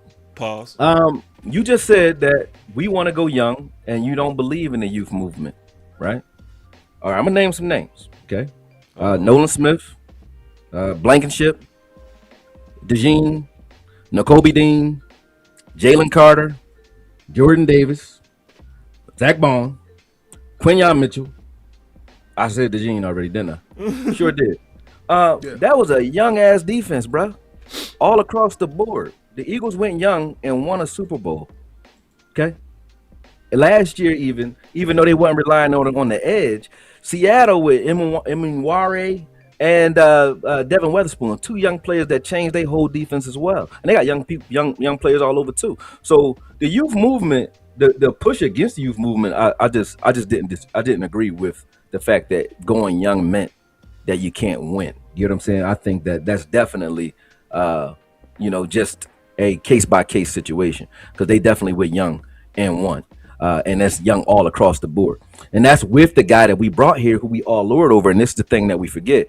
Just like I said, that the interior and the exterior got to play together. The coaching scheme and the coaches and the players actually matter as well. So when you got not only Marcus Dixon, which I would love that we just got him, not only BT Jordan, but also Christian Parker. You got coaches here who not only understand how to develop talent, but how to scheme it as well. When scheme, you already know, boss. Y'all and Lou, y'all play ball. When you got a coach that can take your talent to another level because of the way he schemes it, you got a cheat code in that, and that's BT Jordan and Marcus Dixon already. We already spoke about, and I don't have to do that again. Both those guys are inversions, meaning if you look at Marcus Dixon respectfully where he was the last 4 years, everywhere he was, linebackers did one thing. Their numbers went through the fucking roof, okay? When you look at BT Jordan the last 4 years, both places he's been, Denver and Seattle, what happened to them? They start playing basketball on the field. Their numbers, their pass rush numbers went through the roof. Denver broke records in pass rush both years in a row with mostly the same players they had before he got there. So what happened? They didn't suddenly figure it out. It ain't like we ain't talking about Vach's peanut butter with Nick Benito. We talking about the peanut butter is BT Jordan. He's in the room. You know what I'm saying? So I can see your limitations even when you talk about Malachi Lawrence, because I agree his first step is ugly. His first step is ugly. Won't lie to you. I told you I ain't gonna lie to you or on you. But he does have a coach here who can definitely coach that shit out of him and coach up the rest of those guys as well. So I'm not against having or going out and getting a veteran if you guys want to just, cure your salivation by going and go get it. Cool. Yeah, but to keep talking like these guys ain't it without it, that's what I'm pushing back on. To talk like it's not it already is where I got a problem. The narrative, and it's okay though, because all you're doing is putting a chip on these guys' shoulders because they already good. But if they playing with a chip because nobody believe in them or nobody has faith in them, that's cool. That's good. Because that means they're gonna go out with a chip because we've already seen what happens when our teams of yesteryear thought that they were good. They would get a 40 burger, they go out and play a good team and get smacked because they think they're better than they are. So the only good thing about the narrative that I've seen all offseason is the fact that none of these guys are going to sneak up on, they're going to sneak up on everybody, but they're not going to sneak up on themselves because they're going to have to try hard because nobody's believing in none of these guys. And we got one of the best defenses I've seen us put together in quite some time. And I've been doing this for a long time. I haven't seen, and I'm talking about good players have come and gone through here, Pro Bowlers and all. I haven't seen a team for every level put together this way. So excuse me if I'm not complaining about one position. Opposite the rest of these guys who there's only question marks against one position where we got two young guys. But the thing I do have faith in, I've seen a coach who happens to be here play in an organization that took a guy who I know ain't nobody had no faith in, Zach Bond. Somebody has faith in Zach Bond? I did. Being an all-pro? You thought he'd be an all-pro at middle linebacker? I had him in my book. Before he played a snap as middle linebacker, you thought he'd be an all-pro? I had him in my book. Oh, well, you the only one. I don't think he thought that shit. But listen. But listen. Hey, Koye, you know how it is. Hey, Koye, I got plenty of shit like that in my book. But I would let you have it. If you thought Zach Bond would be an all-pro, I don't think you're lying. I'll give you respect for that. I didn't. I damn sure didn't think he would be one. But I can see that he did, though, and that the scheme afforded that for him and to him. The Kobe Dean as well. All these guys that came up and played at that level to take Mahomes and make him look like nothing in the Super Bowl was all young guys that was coached the fuck up by a guy that we poached and we got here. And then he went out and got some motherfucking warriors as lieutenants for him. And I believe in what they can do. So I can't say that.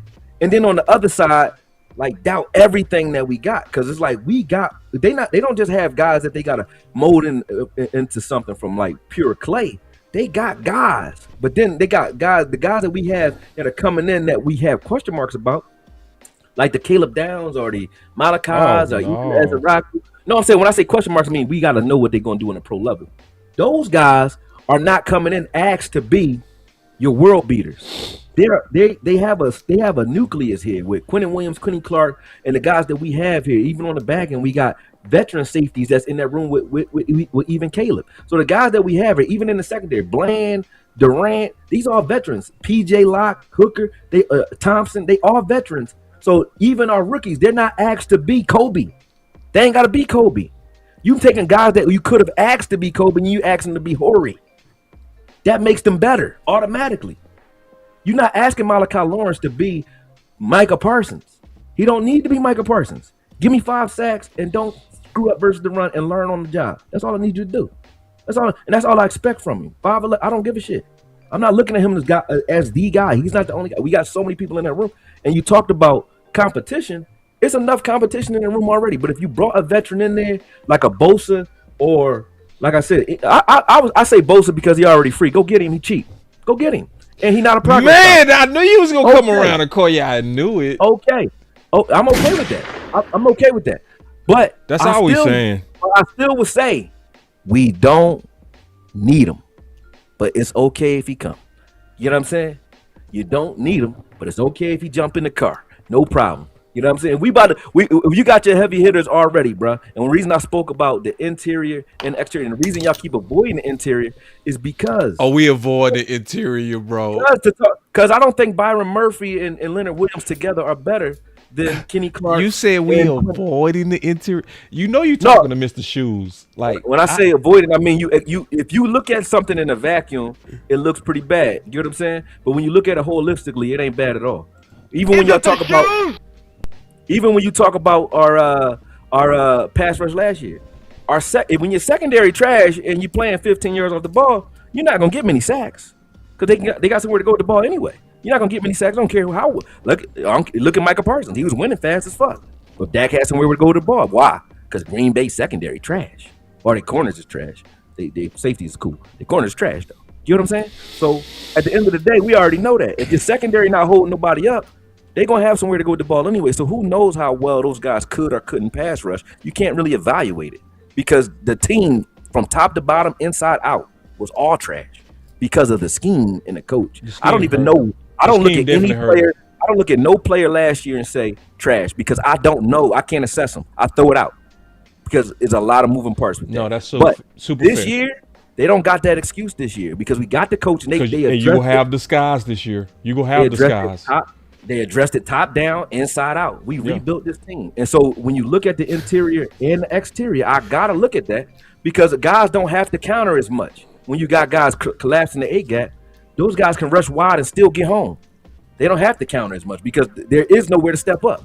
We saw that last year. So having that this year and having more guys with BT Jordan and a better scheme and a better secondary, man, I'm not worried.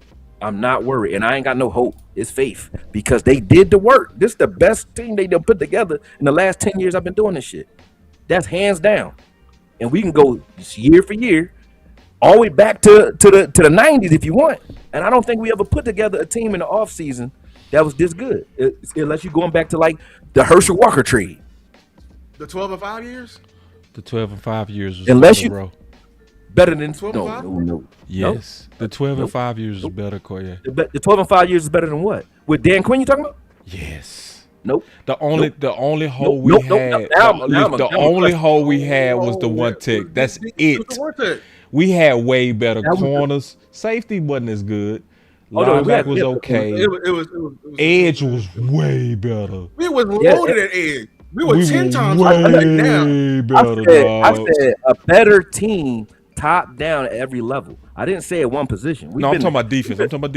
We've been top loaded we was top. I said we got like 50 sacks with them I said earlier we had the best edge room in the game those years. That didn't mean shit. Why? Because you could still run on us, right?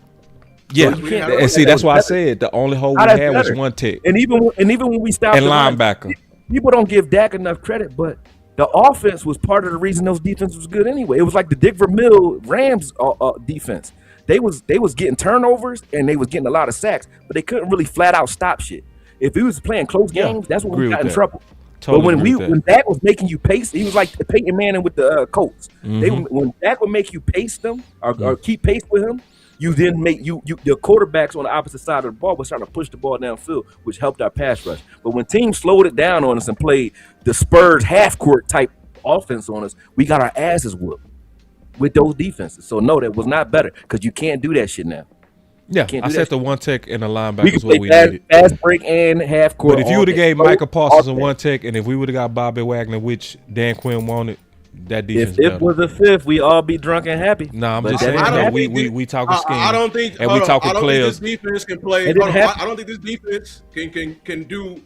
In terms of pass rush, not even close what that defense is. Them boys had 50 sacks. They was number one in turnover differential, bro. They was we talking about Diggs near with 11 in the that defense was the shit. And Bland got 11 because of Dak. Hold on. Because of Dak.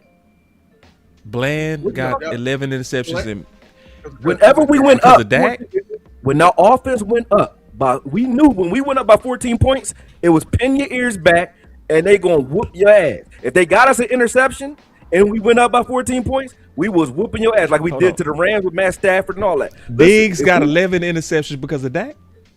I said that defense was popping because that more offense was trying to keep up with Dak. They were trying to throw the ball more because Dak was scoring. We had the number one offense.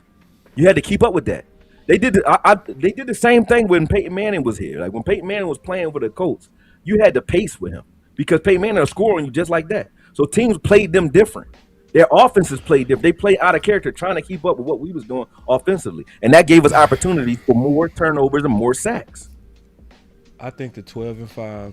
But when we had the slow ball, we couldn't slow down and just run the ball on you and play ball control during that time. So we had to push the ball when we had Mike McCarthy. And we couldn't do it on the opposite side of the ball either. If you ran the ball on us, we couldn't run the ball when we wanted to, when you knew we was running, and we couldn't stop the run when we needed to. Period. So I can't call those defenses better. How can I call that better? Cannot. But I'm done. They had 1 year when it was complete. They had 1 year when it was complete. That second year when we played the Niners. When you stop the run because teams don't run, that's not stopping the run still though. You know what I'm saying? When teams ain't running, but you got a high, you got low numbers versus the run, meaning they're not running the ball for many yards against you, but it's just because they're not attempting to. Man, it's supposed to be the final word. Akoye, how the hell you turn the final word to a debate? Damn. My bad. My bad. I did do that. This man. This is what we do. 1 o'clock now. So I started at 9. Shit, though. I ain't Good even eat my shit. dinner or nothing.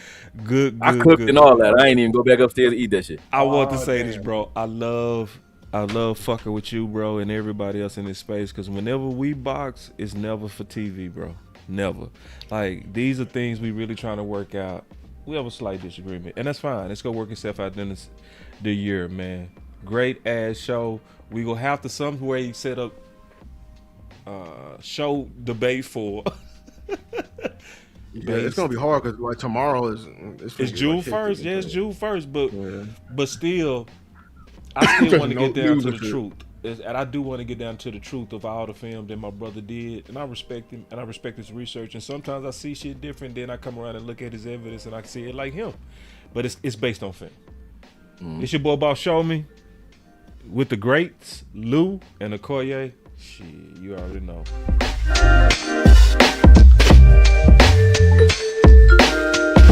And I say the greats, I mean that. Dope discussion. Dope. Hey, let's win the Super Bowl though, huh? Yes, sir.